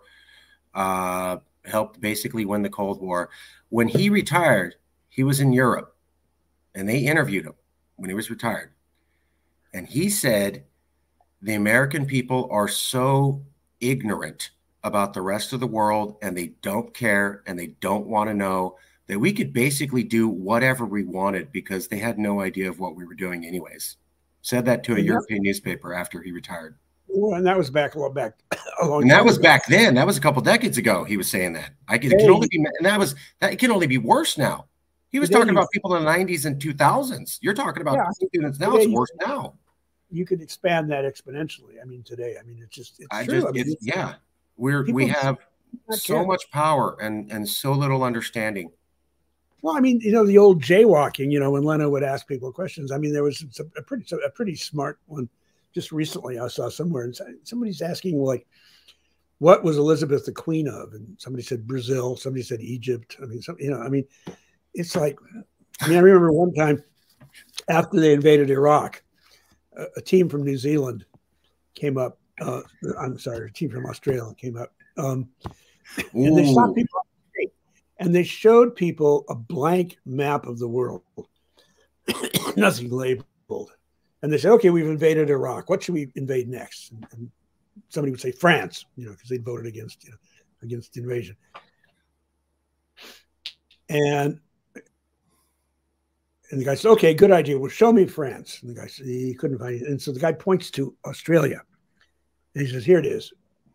And the guy says, no, sorry, he points to New Zealand. And he says, here it is. And the guy said, oh, well, I didn't know it was that far away. Well, let's see. Then we would put troops here, and he put troops here, and he's got troops in Tasmania. And it's, you know, I mean, it's, you know, the level. You know, I've seen those videos. There's some on TikTok. There's a young man on TikTok, and what he does is he goes and he talks to other young people, everyone under 25, and he goes, simple questions like, how many states are in America? You know, what is a senator? What's the difference between the president and a Congress member? And they'll be like, no, how many senators are there? There's 50. And he looks at the camera and he goes, that's correct. And then goes to the next video. And they have no idea. Whatever they say, he backs them up. He goes, yeah, that's right. I was in the U.S. consulate once, and I was overhearing a guy who had lost his passport, and he was talking to a consular officer. And the guy was going to give him an emergency passport. He says, well, let me ask you some questions to make sure you're a citizen. He says, name the senators in your state. And the guy goes, he says, okay, no problem. If you had given me the names, I'd have thought you were phony. Yeah, yes. I was people are like, how do we fix America? And I go, well, the thing is, if you immigrate legally, you have to study all this stuff. And immigrants who've recently legally immigrated are much more versed on what America is and how than I find average Americans are. And I'm like, we need to make Americans to pass that test. That's what I'm saying. We need to make the new high. This is my idea. I'm not going to get this. We're going to get back on topic, everybody. This is just some. You don't get to graduate unless you can pass the immigrants exam. All American kids have to pass the basic immigrants exam, have basic knowledge about how America. I think we'd be way better off. We're like, you don't graduate till you finish this exam, and we know you can at least walk around knowing what the hell the Senate is and how a bill's passed, and that it's your job to vote. How about a constitutional amendment that says you can't invade a country that more than 50% of people can't find on a map? No. We love the military industrial complex at this show, and we want our YouTube sponsors to know that. And no way. Yeah, you're right. I'm joking. Yes. No, I'm not dissing no more wars. There'd be no more wars. I'm not dissing the military. I mean, I've covered enough to know, good ones and bad ones. But I mean, these are the poor schleps who get, But again, here's Trump's. We're listening to Trump on tape calling them suckers and losers. I mean, look at John McCain. I mean, who is this man? I will criticize the civilian leadership that's put America into a bunch of faulty wars. These soldiers never get to choose what war they go to. You sign up and you go to where your country tells you to go. As I always tell people, when I had the Iraq war and people were upset with the soldiers, and I go, none of those soldiers went into the office and goes, can you start a war in Iraq? That's where I'd like to go. You go and they send you wherever they feel like sending you. That's it. That's you don't get to choose. Besides which, nothing you can do will change human nature. And so if you get a large group of military of any country, you'll get a lot of really good people doing the best, and you'll get some stone cold killers. I mean, you'll get some real horrible people, that'll do a My Lai or something like that. It doesn't reflect, or Abu Ghraib.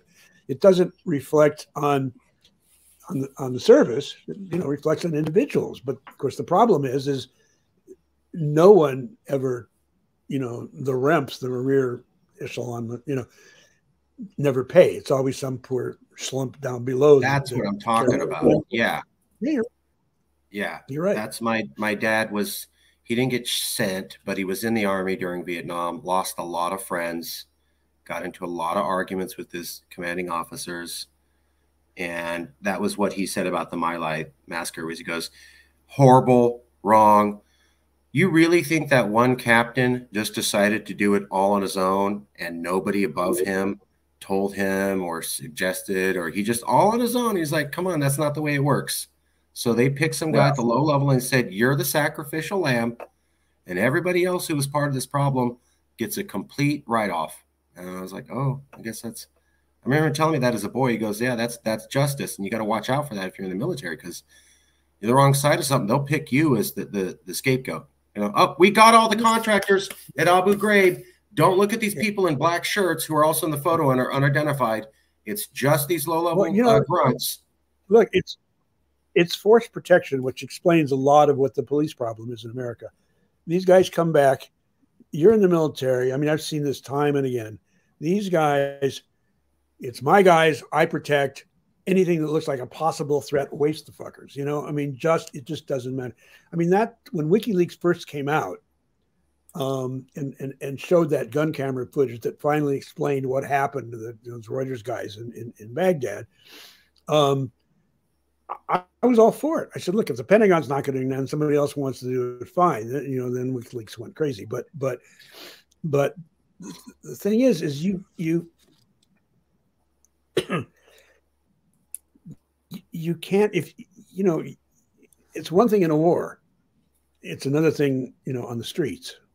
And I mean, what these cops are getting away with, and that's the mentality. It's force protection, it's protect the lowest common denominator, you know, and so people get away with it. It just keeps happening over and over and over again. I'd like to ask you something, and let me find the chart. Yeah, here we go. So you're a journalist. You have a lot of experience with the media, decades. You've been an editor. You've written at many places. I want to ask you a question, though. So Marjorie Taylor Greene makes her call for national divorce. And I watched a bunch of political review shows. And basically, I saw people on the left and people on the right all say the same thing within 12 hours of her speech, what I thought was really bizarre, because I'm like, why are people who hate each other supposedly having the exact same talking points within 12 hours? And it went something like this. Oh, Marjorie, there's no political division in America. We basically all get along. You're making it up to cause division, and nobody backs you, and you're speaking in an echo chamber. And that's completely false. And the way that I knew that is why I found earlier reporting by all those same news stations where they talked about political division in America. How did so many news stations on both the left and the right all forget their earlier reporting documenting political division? And on that day, all said, there's no political division. I don't know what this crazy lady's talking about. And they all forgot when they said there was political division. How does that happen at such a seamless rate across platforms within a 12-hour window? Because news organizations are made up of a lot of different individuals, and some are good and some aren't. And, you know, and I mean, I just saw, you know, an AP thing that was talking about, I forgot what it was about, but it mentioned Joe Biden's disastrous debacle leaving Afghanistan. And I've gone on long about that. I won't do that again, but it wasn't. It was just somebody who has no idea. And I looked it up, and this person was, no, I'm sorry. I apologize. It actually, one AP thing did, but another one was even worse. And I looked the woman up. She was on 537. You know, she was on. Oh yeah, Nate. I looked it up. The woman is 22 years old. She's just got out of school. She's just taken stuff from somebody else, which is nothing wrong with that. You got to start someplace. We need new people. I mean, guys like me are in high school. You know, I mean, it's great that they're new people and they've got new energy and new skills and all that stuff. But this is serious business.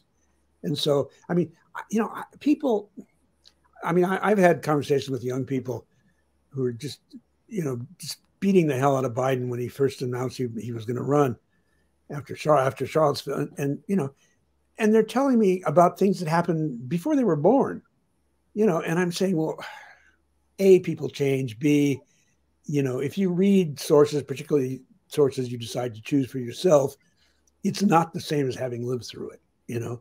Fair. And so you need a mix. I mean, you can't, sure. I mean, you know, I happen to be a crazy uncle, but I mean, this ageist bullshit about crazy uncles. I mean, 80 years old, you know, I'm going to be 80 in a month. I mean, I can tie my shoes, you know, I can, you know, we're crazy uncles together. You know, I mean, I'm crazy uncle for other reasons, but I mean, you know, I wouldn't run for president, but I can just be that. But I mean, people. I mean, look at Kissinger. He's the same old war criminal at 100. Thank you. 100 years old, and he remembers conversations he had with Vladimir Putin when he was deputy mayor of St. Petersburg. I mean, there are people. I mean, but how does this? Sorry, how does this happen? So I'm watching, and I know you're going to have opinions on these different people, but I'm not necessarily point out this news agency. I'm just using these as examples. So I'm watching the Young Turks, and they got Anna Kasparian on. And 6 months ago, she talked about political polarization in America being super problematic. But the day after Marjorie Taylor's speech, it's not a problem. And then I'm watching Breaking Points and Crystal Ball. 3 months ago, they have done so many shows on Breaking Points about political division and it getting worse. But the day after Marjorie Taylor Greene, no, I don't know what this crazy lady said. There's nothing like this. We've never seen this. And then Stephen Colbert goes on TV and goes, Marjorie Taylor Greene says everyone she talks to is interested. What an idiot. And everybody laughs. Here's this poll. There were multiple polls came out previous year saying people are interested in this. I watched all the news coverage. None, not USA Today, CNN, Fox, none of the big ones go, yeah, there's actually something to this. Yeah, it has actually been a problem. Yeah, we previously covered this. Complete wipeout. No coverage of earlier reporting, no coverage of surveys. She's crazy. How does that happen with so many news agencies so consistently within such a short time frame after she makes the statement? Everybody forgot about their original reporting. How does that happen? Can't answer. I mean, I really can't answer for a collective. I mean, it's just, it's, but like I said, the word media is like the word weather. I mean, it's raining now. It'll be sunny tomorrow. There's a hurricane. It doesn't say anything. It's a totally useless word. When the New York Times or NPR or, reverses themselves, but if it's an opinion page piece, it's one thing. If it's a report, I mean, it's just, here's the real problem. When newspapers were serious, there was this very, very strict line between church and state. If it was news reporting, it was reporting. And it was as close to objective as you could get. It was a news analysis. It was based on actual conclusions drawn from facts as opposed to whatever the writer happened to think. And there was an editorial page. And the most valuable real estate in America was that top left-hand corner of the New York Times, with a very smart editorial board with a lot of mix and experience and real-world experience would write things that made sense. And then they added the op-ed page, and they had really some really great people, very carefully selected. Today, it's all things to all people, trying to attract people that can't read. And so 5% of the New York Times is the most essential thing we have in the world. And the other 95% is rat fish. That can be taken too much. But what I'm saying is there's too much. There's too much. You need editing. And we don't have that anymore. It's a 24-hour service. They give you like Twitter feeds developing on, minute to minute on these things. The most important thing from a newspaper standpoint used to be that meeting toward the end of the afternoon when all the section editors would get together with, the editor, and they would decide what goes on the front page and why. And you would get a printed newspaper, and the big story would be on the right-hand side at the top of the big headline. The off lead could be an interesting story or something that mattered. If a story was important, it would be on the front page. It would jump inside. You wouldn't have ads. You wouldn't have bullshit. And then if you wanted opinions and you'd go to the editorial page, then they started adding sections and stuff. That basic rule, the separation of church and state, was what really mattered, because it didn't. If you were a newspaper owner or a family or a group, your profitability depended upon your credibility. If people didn't believe you, or people thought you weren't giving objective news or balancing it out, they would buy somebody else. And so you would get really extreme papers like the New Hampshire, that crazy guy who had real strong opinions. He kept his opinions on his page. And you read them or don't read them or agree or think he's a nut, whatever. But if it was in the news columns, it was AP, or it was, a reporter that was a reporter. That didn't give you an opinion, gave you what, they could get the facts wrong. You can make a lot of, I've made a million stupid mistakes in my life, but I've never alternate fact on purpose. I mean, I chop off an ear before I do that. It's just where my professional thing goes. And there's a lot of people like me. You know, I'm a wire animal. I work for the AP. We went to 10,000 different subscribers, including crazy Marxist leftist regimes and right-wing dictatorships and everybody in between. We couldn't slant the news as we wanted to.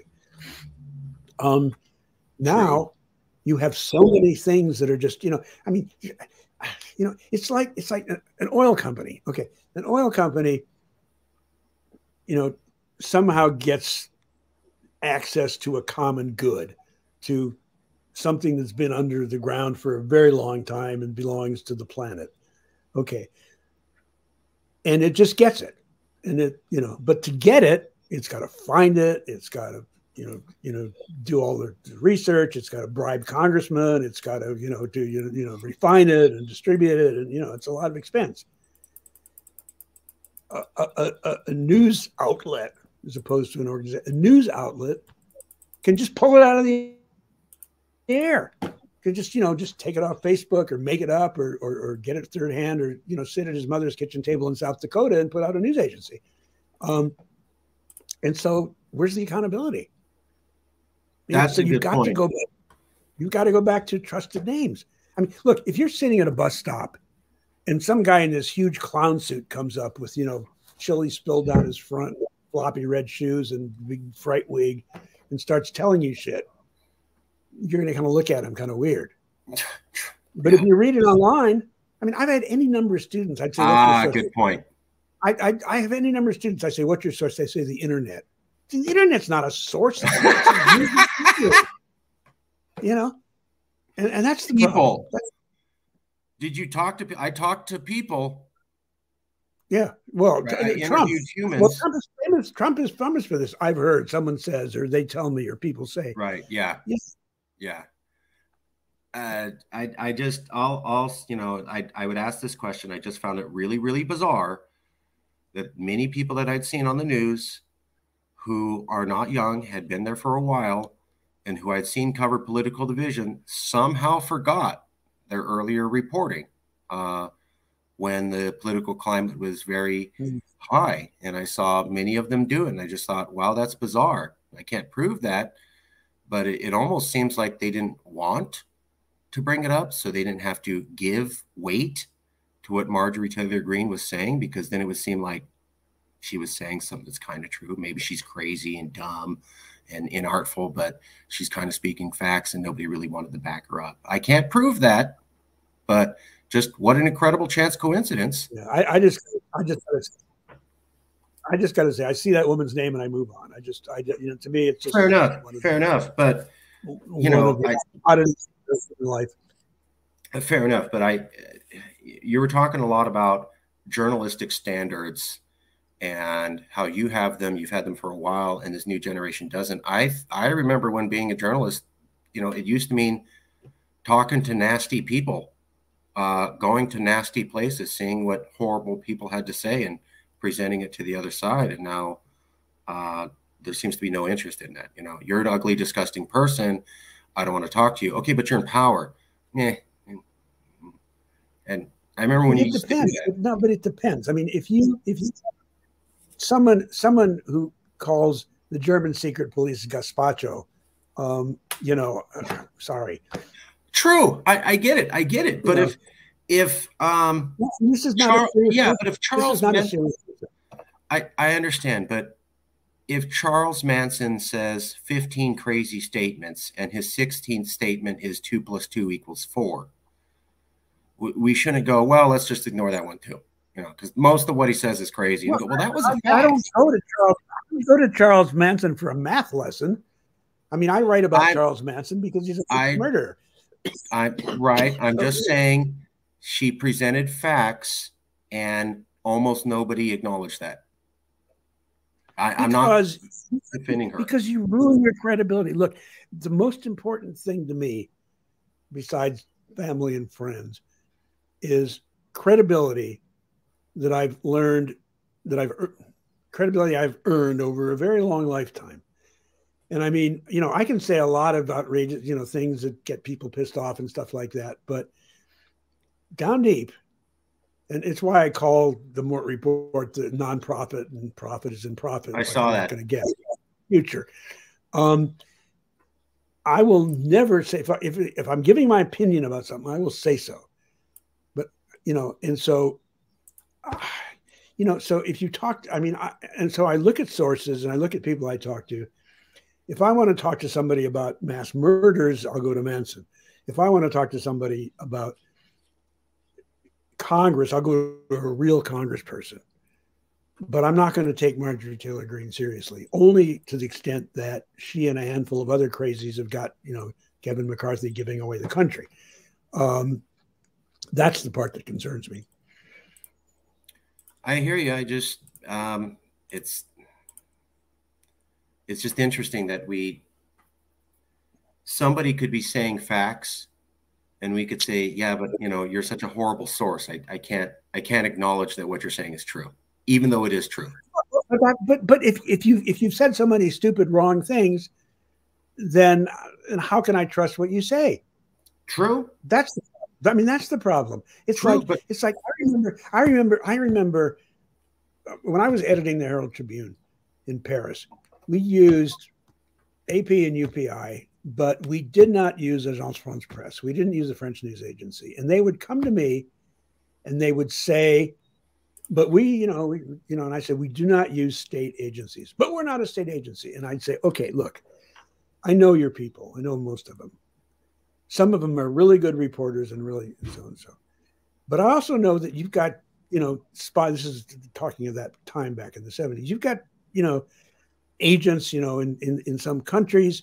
You've got, and so, but we're owned by newspapers like the AP. So yes, true, except that in the Elysee Palace, there's like 14 printers on every floor, and they all pay full price. So, it's not, it's not the same as a disinterested news agency.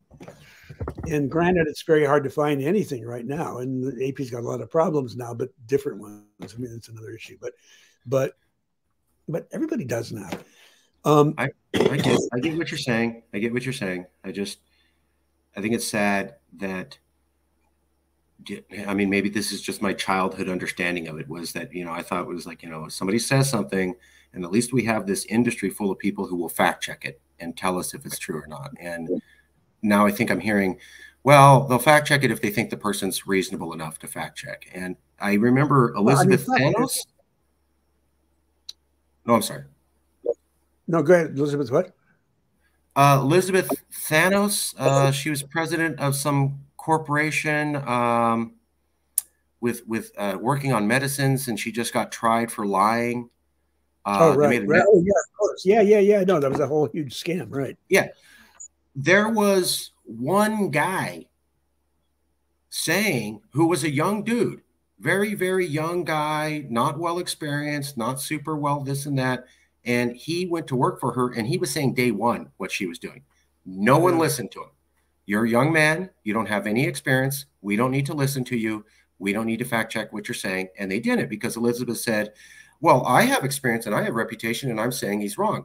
So literally everybody just bought what she said. Nobody checked into the young man. And for 4 or 5 years, this goes on.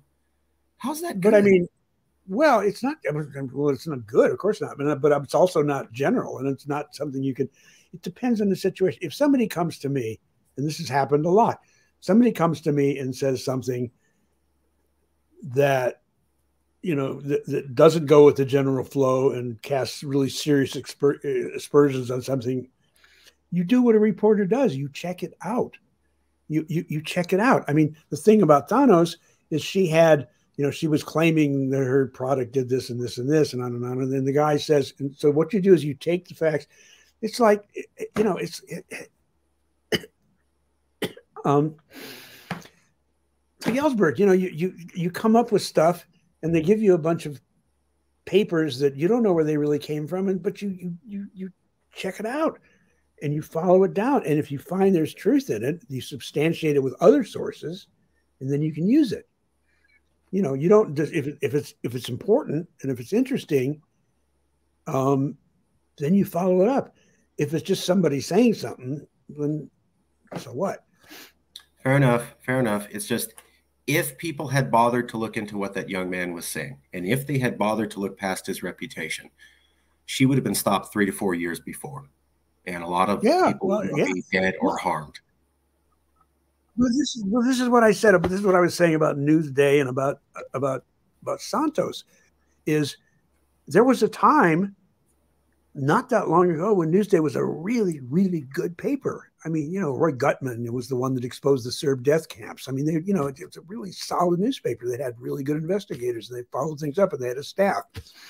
And so a guy like Santos shows up. The first thing you're going to do is check him out. I mean, you know, they're watchdogs. They're going to bark, you know. And it didn't happen this time because, you know, because of all the reasons why corporate raiders and vulture hedge funds and big chains are stripping newspapers bare. I mean, the paper I grew up on, I mean, my first employer, the Arizona Daily Star, was a wonderful paper. It was run by an incredible, I mean, a crazy guy. He used to scream and yell all the time, but, you know, damn it, he was, you know, and he was, you know, went off and sent himself to war and covered the, you know, the fall of Hitler. And I mean, yeah, long story, but it's owned by, you know, this company that's just fired almost the entire staff. I mean, it doesn't even, you know, it's gone. And it's just, and you've seen the story everywhere. I mean, everybody knows about the hedge fund raiders and the demise of newspapers. You know, we just don't have what we had before because people just don't demand it. I encourage everybody. I totally back up what you're saying. I encourage everybody to go to Wikipedia and type in media consolidation of America. You'll see how for roughly Well, I mean, that's why I put this Mort report out, because you know, I've had enough bylines, I've had enough whatever. I don't need to see my name in print. I don't Substack it. I don't have it on Consolidated and stuff. It's a personal note to anybody who wants to read it for free, saying what I see with my own eyes or hear from sources I've learned to trust, said in the context of 60 years of actually being there on 7 continents. You know, I mean, for me, it's the real deal. You know, for me, it's like me telling you what I think because and why I think it and who, and, you know, and on, or, you know. I am backing you up. I'm backing you up. I'm telling people you can't trust regular media anymore. You got to go to independent sources like the Mort report. Well, you can, no, look, I mean, you can also not, you can't even say trust. You can trust the New York Times for trying to get it right. I don't know of any case where the New York Times has gotten something wrong on purpose, or they have, but they fired the guy or the woman. And a lot of the legacy media, you know, are really careful to not get things wrong. You know, big names that we're familiar with and stuff, they don't, you know, they don't distort on purpose, but they can get it wrong by mistake. They can get it wrong by, you know, it's just too hard to generalize in this situation, which is why I keep saying you really got to do your own reporting. You triangulate. I mean, the key here is triangulate. You hear it from one source that sounds reasonable. You go to another source to check it out, and you get a third source to set it into a context. And then it's maybe kind of solid. I mean, fake news is pretty easy to spot. I mean, fake news is not the problem. You know, if you fall for obvious fake news, then you're not trying. Badly reported real news is the real problem. How about what's your feelings on the Washington Post? Just real quick. I don't want to get too sidetracked. Well, I mean, it was a fabulous paper. It went through some problems. Jeff Bezos put a lot of money into it, and it remained a good paper because Marty Baron was a very good editor, and he kept it very solid. Now, you know,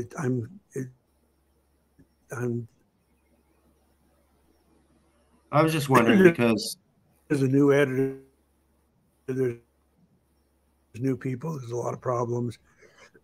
But that said, they've got some investigative reporters that do a lot of. One problem with the Post is they don't have the foreign staff they used to. You know, it's mostly a lot of agencies cut that. I remember when Jon Stewart was talking, when he had a show and he was talking about how a lot of media, American media, was cutting their foreign correspondents, and they just had to found bloodbath.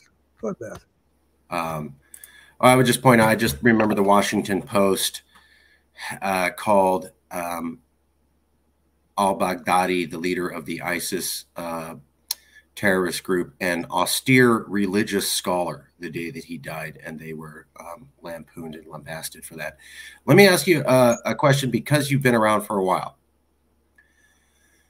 How bad are things now compared to the 1960s? I've heard it's bad, but hey, we went through the 1960s and it was worse and we survived. How bad is it compared to the 1960s? What people don't think about when they say stuff like that was, yeah, it was, but we had a lot of room to make stupid mistakes. If we went and invaded some, our president that everybody liked so much, who was so inspiring, got us into the Vietnam War, Kennedy. I mean, a lot of good things about Kennedy, but the 60s gave us, the end of the 60s gave us the Vietnam. We had a lot of maneuvering room. I mean, we could fuck up one country. Fortunately, the Vietnamese have a pretty healthy outlook toward life, and they certainly didn't forget or forgive, but they got past it. A lot of cultures in the Middle East and elsewhere, I remember when I first started trying to find out what was going on in Serbia. I asked one guy, and the guy says, "You see that church over there?" And I said, "Yeah." He says, "In 500 years ago." And I said, well, wait a minute, I'm talking about today. He says, "I'm talking about today." You know what I mean? It goes back a long way, some people. So you need to keep things in context. But in the 60s, okay, so we had a lot of room to make mistakes. Now, I mean, we are on a knife edge. I mean, I see friends of mine that have my neighbor here, a really good kid, just had a baby boy. Well, I mean, when that kid is as old as his father, he may need that, to get out of that garage full of carbon monoxide. People say, well, we're going to do this, we're going to do this. I mean, we have people. I mean, you have a guy, this brilliant, crazy genius who comes in and from South Africa and uses other people's money to make this big stuff and hires smart people and comes up with, instead of using the world's greatest fortune to try to solve problems on Earth, he's trying to colonize space. Consuming huge amounts of stuff. I mean, that's must. Okay, we've got all these different people doing crazy things, as opposed to working together with other smart people and other large sources of money to identify existential threats like the end of the world. I mean, this climate collapse is not, this thing that might happen. It's already happening now, as you well know.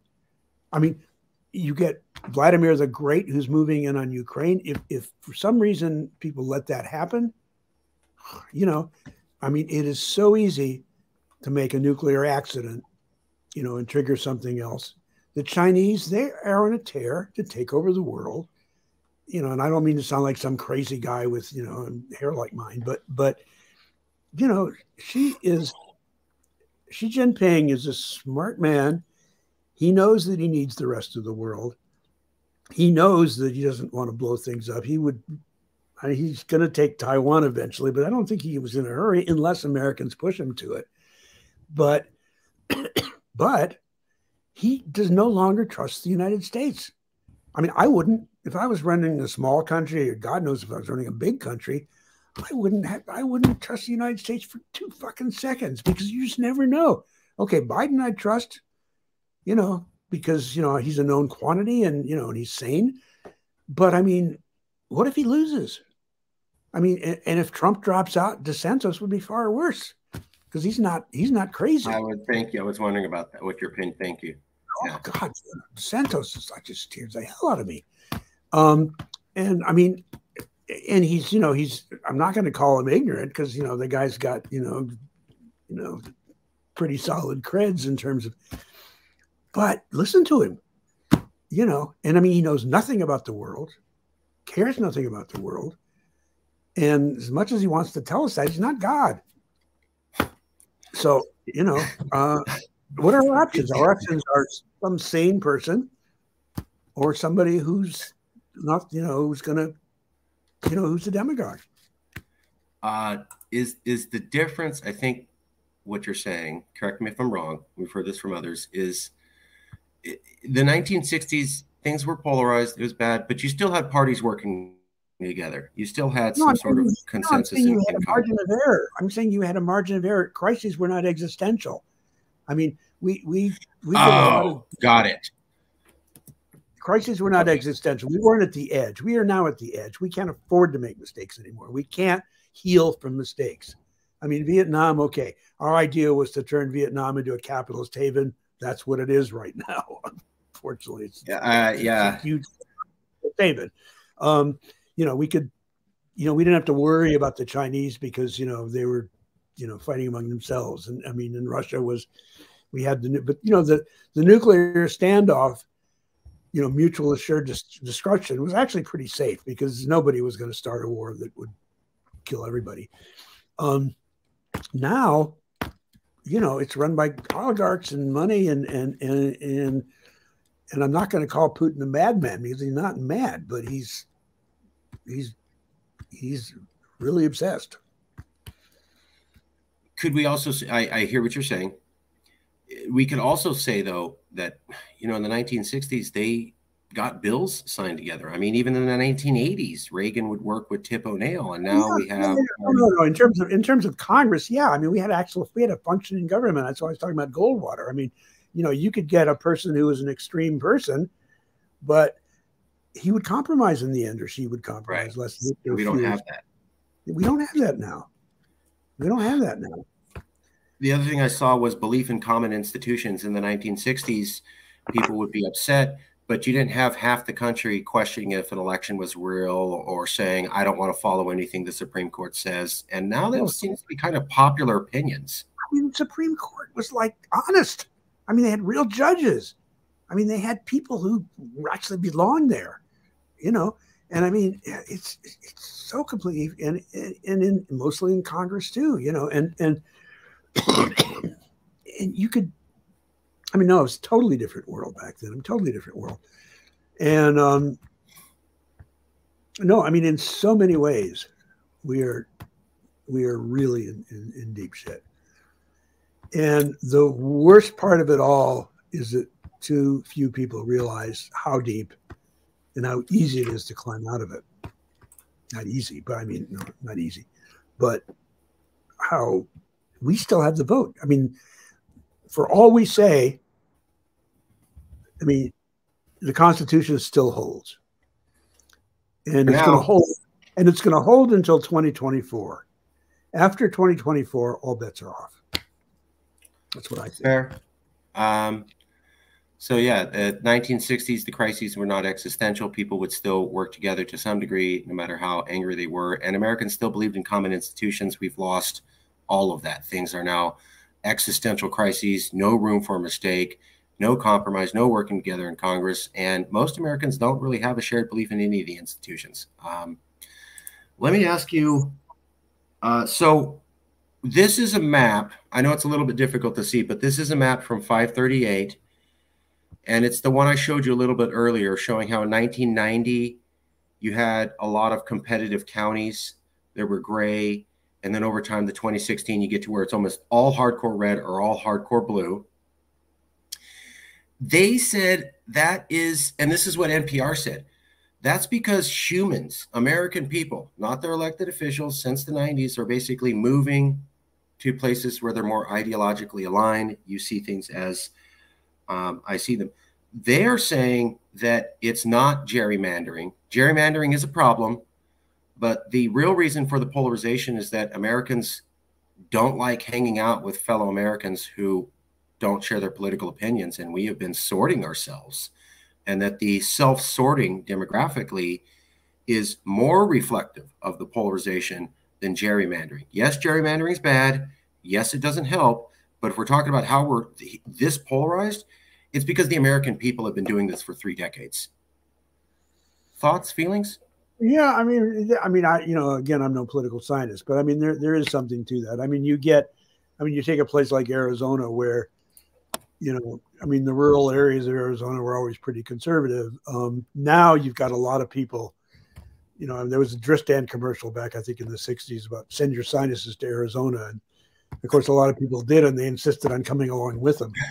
And so, you know, we've got all these people, all of these crazies in Arizona. Almost every single one of them is from somewhere else. Crazy Joe, the sheriff, you know, Sheriff Arpaio. Oh, right. He's from Baltimore. I mean, you know. Really? Yeah. Janet, you know, what's her face? The governor that stuck her nose up, her finger up. No. She was good. The governor who stuck her finger up Obama's nose. Oh, Jan Brewer. Yeah. Yeah, Jan Brewer. That was ridiculous. The, you know, Carrie Lake was a Republican. I mean, sorry, was a Democratic Buddhist from California. I mean, really? Everybody from somewhere else. Everybody's from somewhere else. I don't know. Oh my! They come in. They come in and buy a bowl fry with a scorpion in it or something, and then call themselves cowboys and talk about Arizona. I mean, you know how beautiful our state is. Well, it's, you know, it was beautiful because it was made that way, but now it's such a mess with, you know, just mining in places that shouldn't be mining, forest burning because of so many reasons that could have been avoided. Going to have to cut water use by probably a third very soon. We were lucky enough to have pretty good. We were lucky to have a pretty good snowpack, so it's held off just a bit. But Lake Mead and Lake Powell are right about dead flow right now. I mean, it's insane, and it's people from the outside that brought their big money to Arizona and bought up huge land, and they're just using the water like crazy. I have to say, I'm not going to get sidetracked, but again, you're saying something. It'd be easy to talk to you for like 15 hours. You're so right about climate change. I'm not going to get sidetracked. I'll just point out something I wanted to mention was people, if you're interested in climate change, you should look up NASA's crop projections for 2045. We're going to be able to produce 50% of the food we can make now. So by 2045, in 20 years, we're going to have a hard time feeding ourselves. That's what NASA says. And also, I did an interview with Warner Brothers Music on some political activism I had done. And one of the sections we interviewed on was on water. And I said, the Colorado River is going away.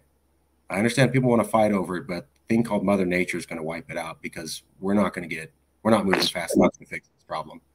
And they completely cut the whole section.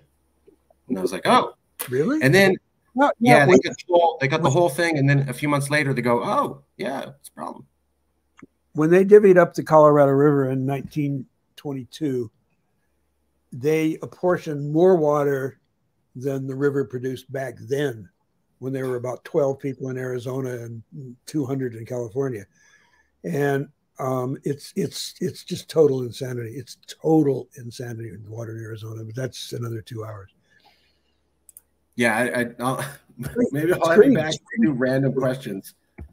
Well, you know, I mean, it's just simple things like when they built the Central Arizona project that brought water down from Phoenix, they decided not to cover it to save some money. So 50% of it has gone to evaporation. You know, it's like in Phoenix, they still water their front lawns by flooding them. You know, I mean, you fly to Tucson and you see this entire thing of blue dots, you know, swimming pools in people's backyards. It's just, you know, lush gardens. Anyway. Yep.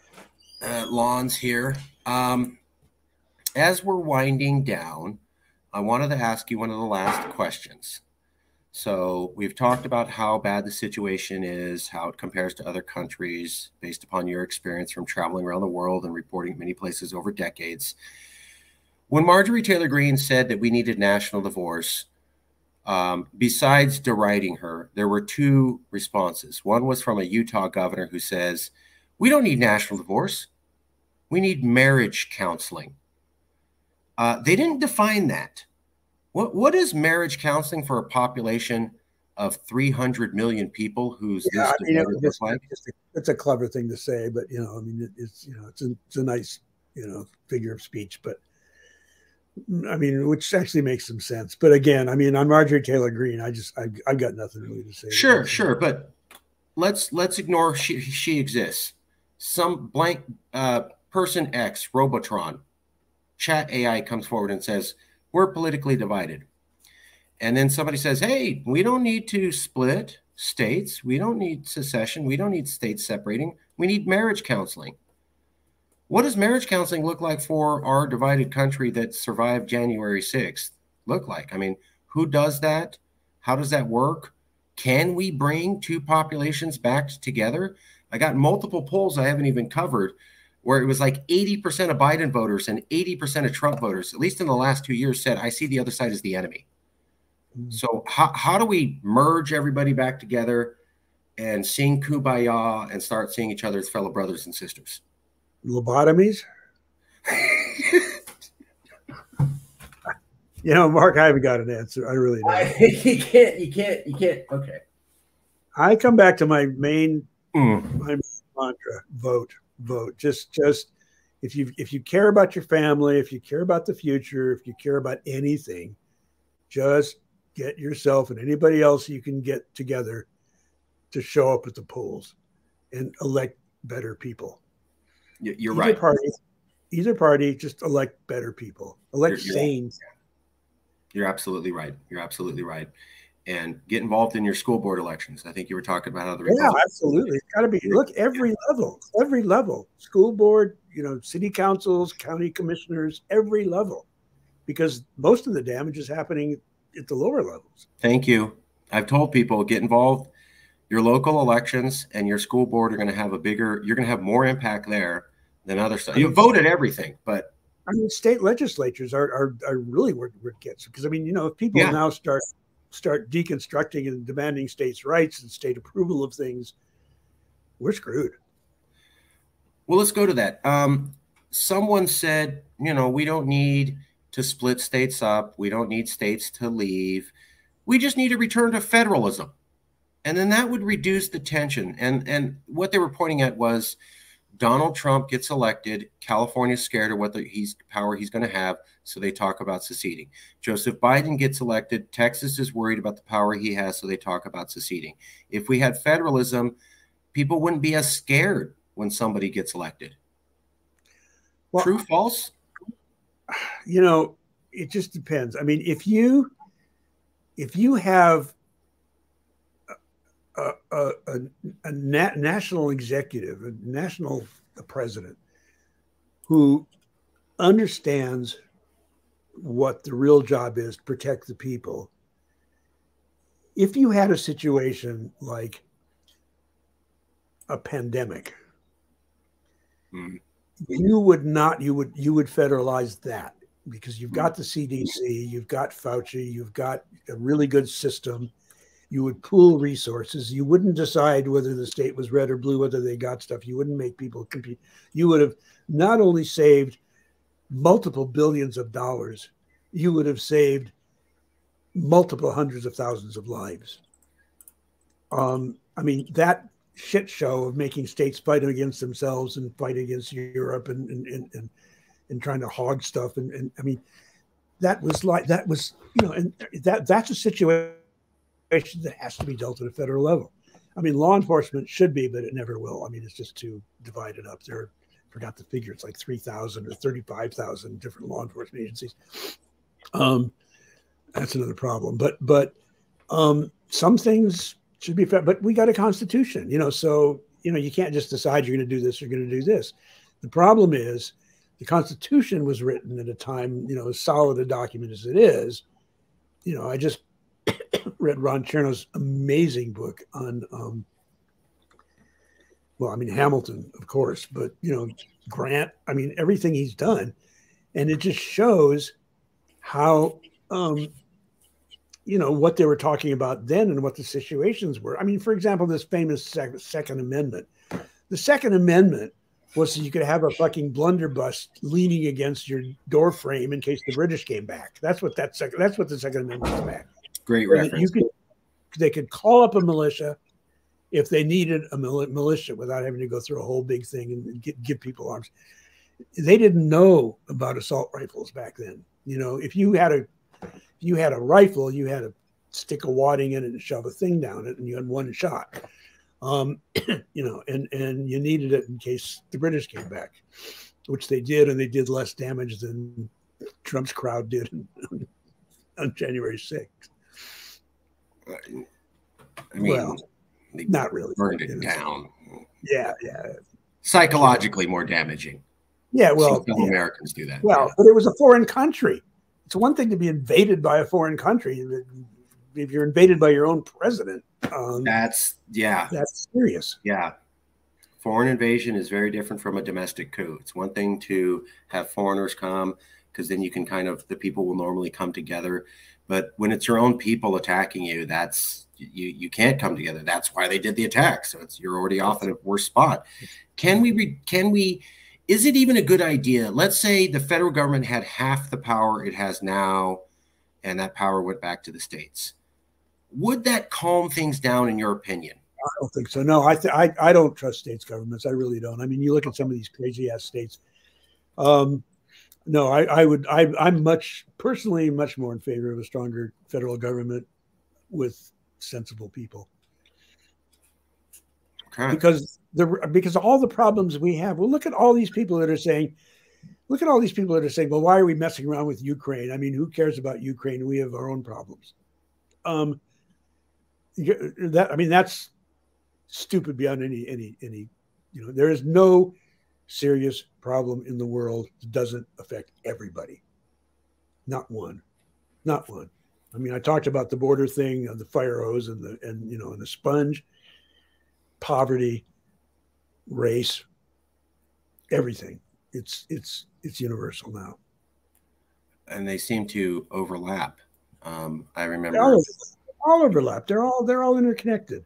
Yeah. I'm not going to go down the lane of how we've backslid on some of our climate change goals for current strategies.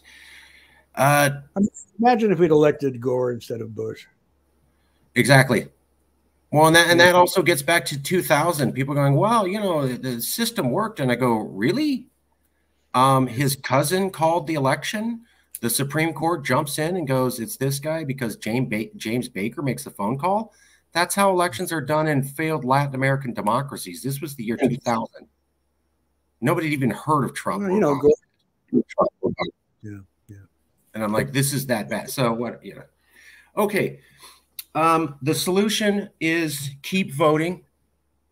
So I'm not going to ask you how do we magically fix America and put Humpty Dumpty back together again. It's start voting, get involved at the local levels. Vote. Try to put in better people. It's up to you as a citizen. That's all I can think of. Also, watch the diplomat. I'm sorry. And take it seriously. I mean, watch your news sources. Be careful of how you inform yourself. That's what's important.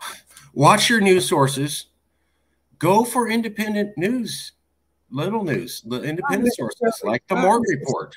Well, not necessarily. I mean, that's one thing, but that's. I'm trying to plug you. That's all right. It's okay. It's free anyway. So, you know, no, I mean, make your own newspapers better. I mean, you know, the thing is well, even that's harder. I mean, I used to say, serious letters directly to the editor actually make an impact, but they don't anymore.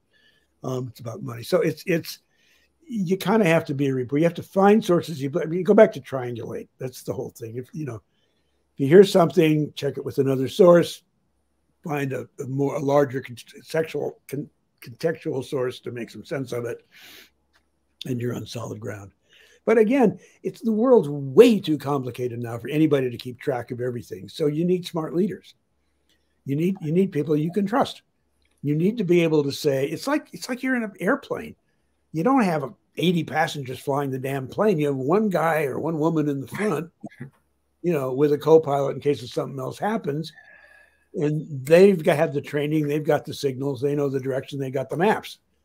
So they either land you safely or they don't. I mean, imagine all 80 people trying to crowd up to the cockpit and say, I remember Pat Brown, governor here in California, before I was born, but I know a lot about him.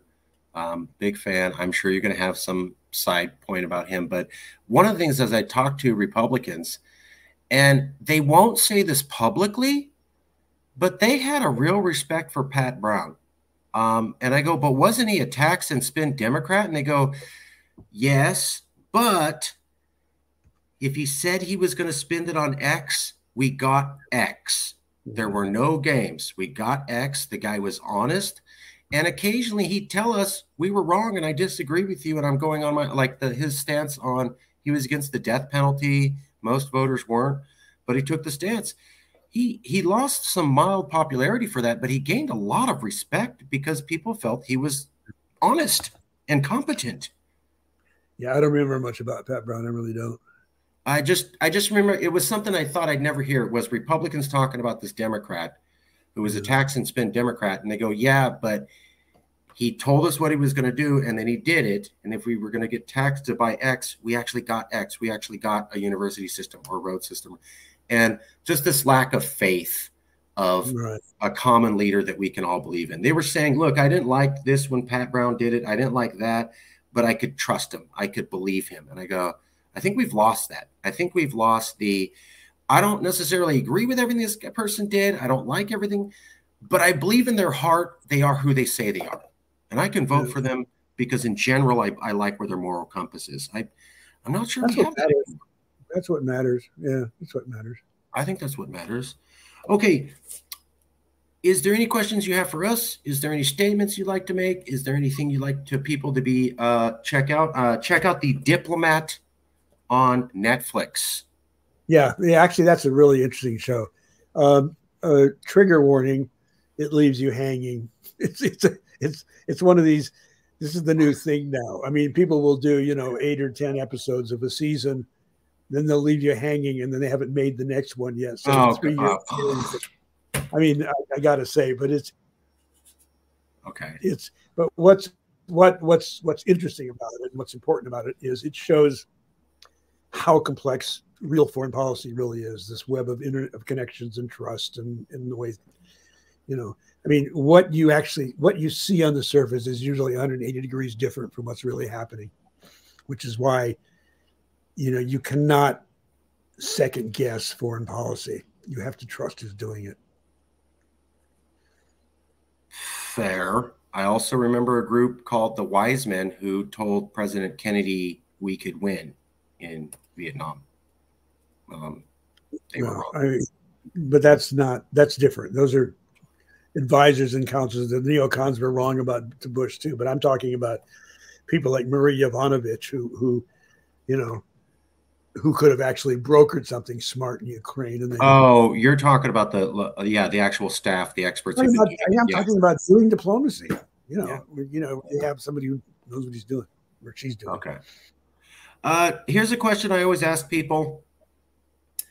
Picture someone's watching this interview. We've talked for a little bit, and they found it very interesting, but they can't exactly remember the whole thing.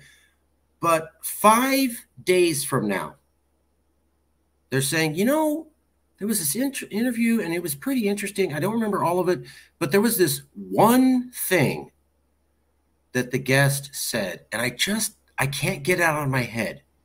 What is that one thing you'd like everybody to remember 5 days from now when they may not remember anything else from this interview? What is that sticky thought? People get the democracy they deserve. So if you fuck it up, you can't blame anybody else. I always like asking this question because I never know where it goes. I never know where people are going to go with it. I didn't have anything ready, but that's certainly what pops to mind. I mean, it's that's perfect. I mean, if we are a representative democracy, then we have to answer for whatever we do. And if we get a Donald Trump, he's ours. He's us. He's our calling card. He's our splash page on the web. He defines us. And I really don't like to be defined by that man. That's what scares me. Yeah. I was terrified when And not just after he elected, they were saying, "Oh, Hillary won," and then it started coming. Well, Hillary won out by the popular vote of California, and I go, that means outside of California, more than half of my fellow Americans like this guy. That's terrifying. Yeah, Hillary got really a bad rap. I mean, that's another discussion. Yeah. Is there? I hope you found that this was not gotcha journalism. It was fair. We didn't try to play any games. It's really good conversation. I enjoyed it and learned a lot. Is there anyone who you think might be open to a conversation like this that we could reach out to? Anybody who's a thinker, a writer, a professor, maybe just an activist who's been around? Yeah, I'll drop you a note. Let me think about it. I'll drop you an email. Thank you. Okay, we're going to leave it there. You have heard from Mort. Let me get the cue up here. Sorry. You've heard from Mort Rosenblum, professor, Emeritus School of Journalism, University of Arizona. Although he doesn't teach there right now, you can check him out at the Mort Report, nonprofit journalism, independent reporting. Just type in the Mort Report. It will come up. There's a picture of him, and you can see it matches the guy that we just interviewed now. Any other sites you'd like us to tell people about, or any places to go to? It's a .org. It's a mortreport.org. Well, Heather Cox Richardson is, unmissable. Robert Reich is really good. Anything Bill McKibben writes. The New Yorker in general is pretty damn good. I like Paul Krugman a lot in the Times. I like Nick Kristof a lot in the New York Times. There's a lot of good stuff out there. The Atlantic is pretty strong sometimes. I love the Atlantic. The Guardian, of course. The Guardian is really solid.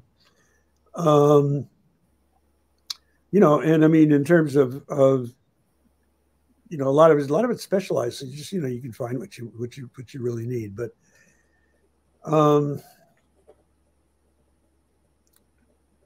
there's just so much. But read books. Books are so. It's so important to really dig deep into subjects.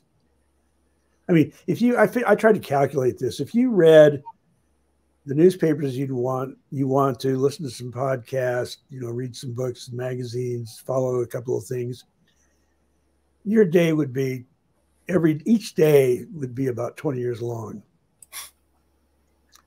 So be careful how you use your time. True. That's why I avoid stuff. That's why I avoid stuff like Substack or I've been offered to do columns in papers and stuff like that. But I don't want to have to be smart every week. Every whatever. I want to go out and report and find a story and not I don't want to tell you what I think. I want to tell you what I found out, and it takes time to find out. Every reporter that I've talked to says they are constantly under pressure to get the next story out. They don't really have time to do the in-depth that they want. They always have to make some decision to cut it at a certain level. So yeah, absolutely what you're saying. That's what I've heard from them. Ridiculous. Well, not only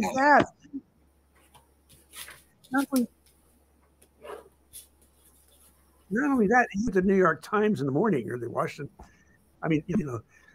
Peter Baker and people like that. They get identified as special CNN. They're not. See, they're the New York Times. You can't be all things to all people. Any time that you spend talking and doing stuff like that, you're taken away from your reporting time. So there's too much. Less is more. Just focus. Less is more. Thank you so much for doing the interview. Thank you so much for participating, and thank you so much for traveling around the world and trying to get correct information back to us. I love the foreign world. I love foreign policy, and it just strikes me that we have so much power and so little understanding of the foreign world. And I love the fact that there were foreign correspondents, and there were people like you who would try to go out to these little corners and look underneath a rock and tell us what was actually going on. not necessarily what our political leaders were telling us on TV, but what was actually happening. And check out independent journalism, people. That's where it's still at. My favorite story of American history is Alexander de Tocqueville, who was a Frenchman and came to America in 1832. And he said, this place is a wonderful place for democracy. Every city I go to, there's 5 newspapers.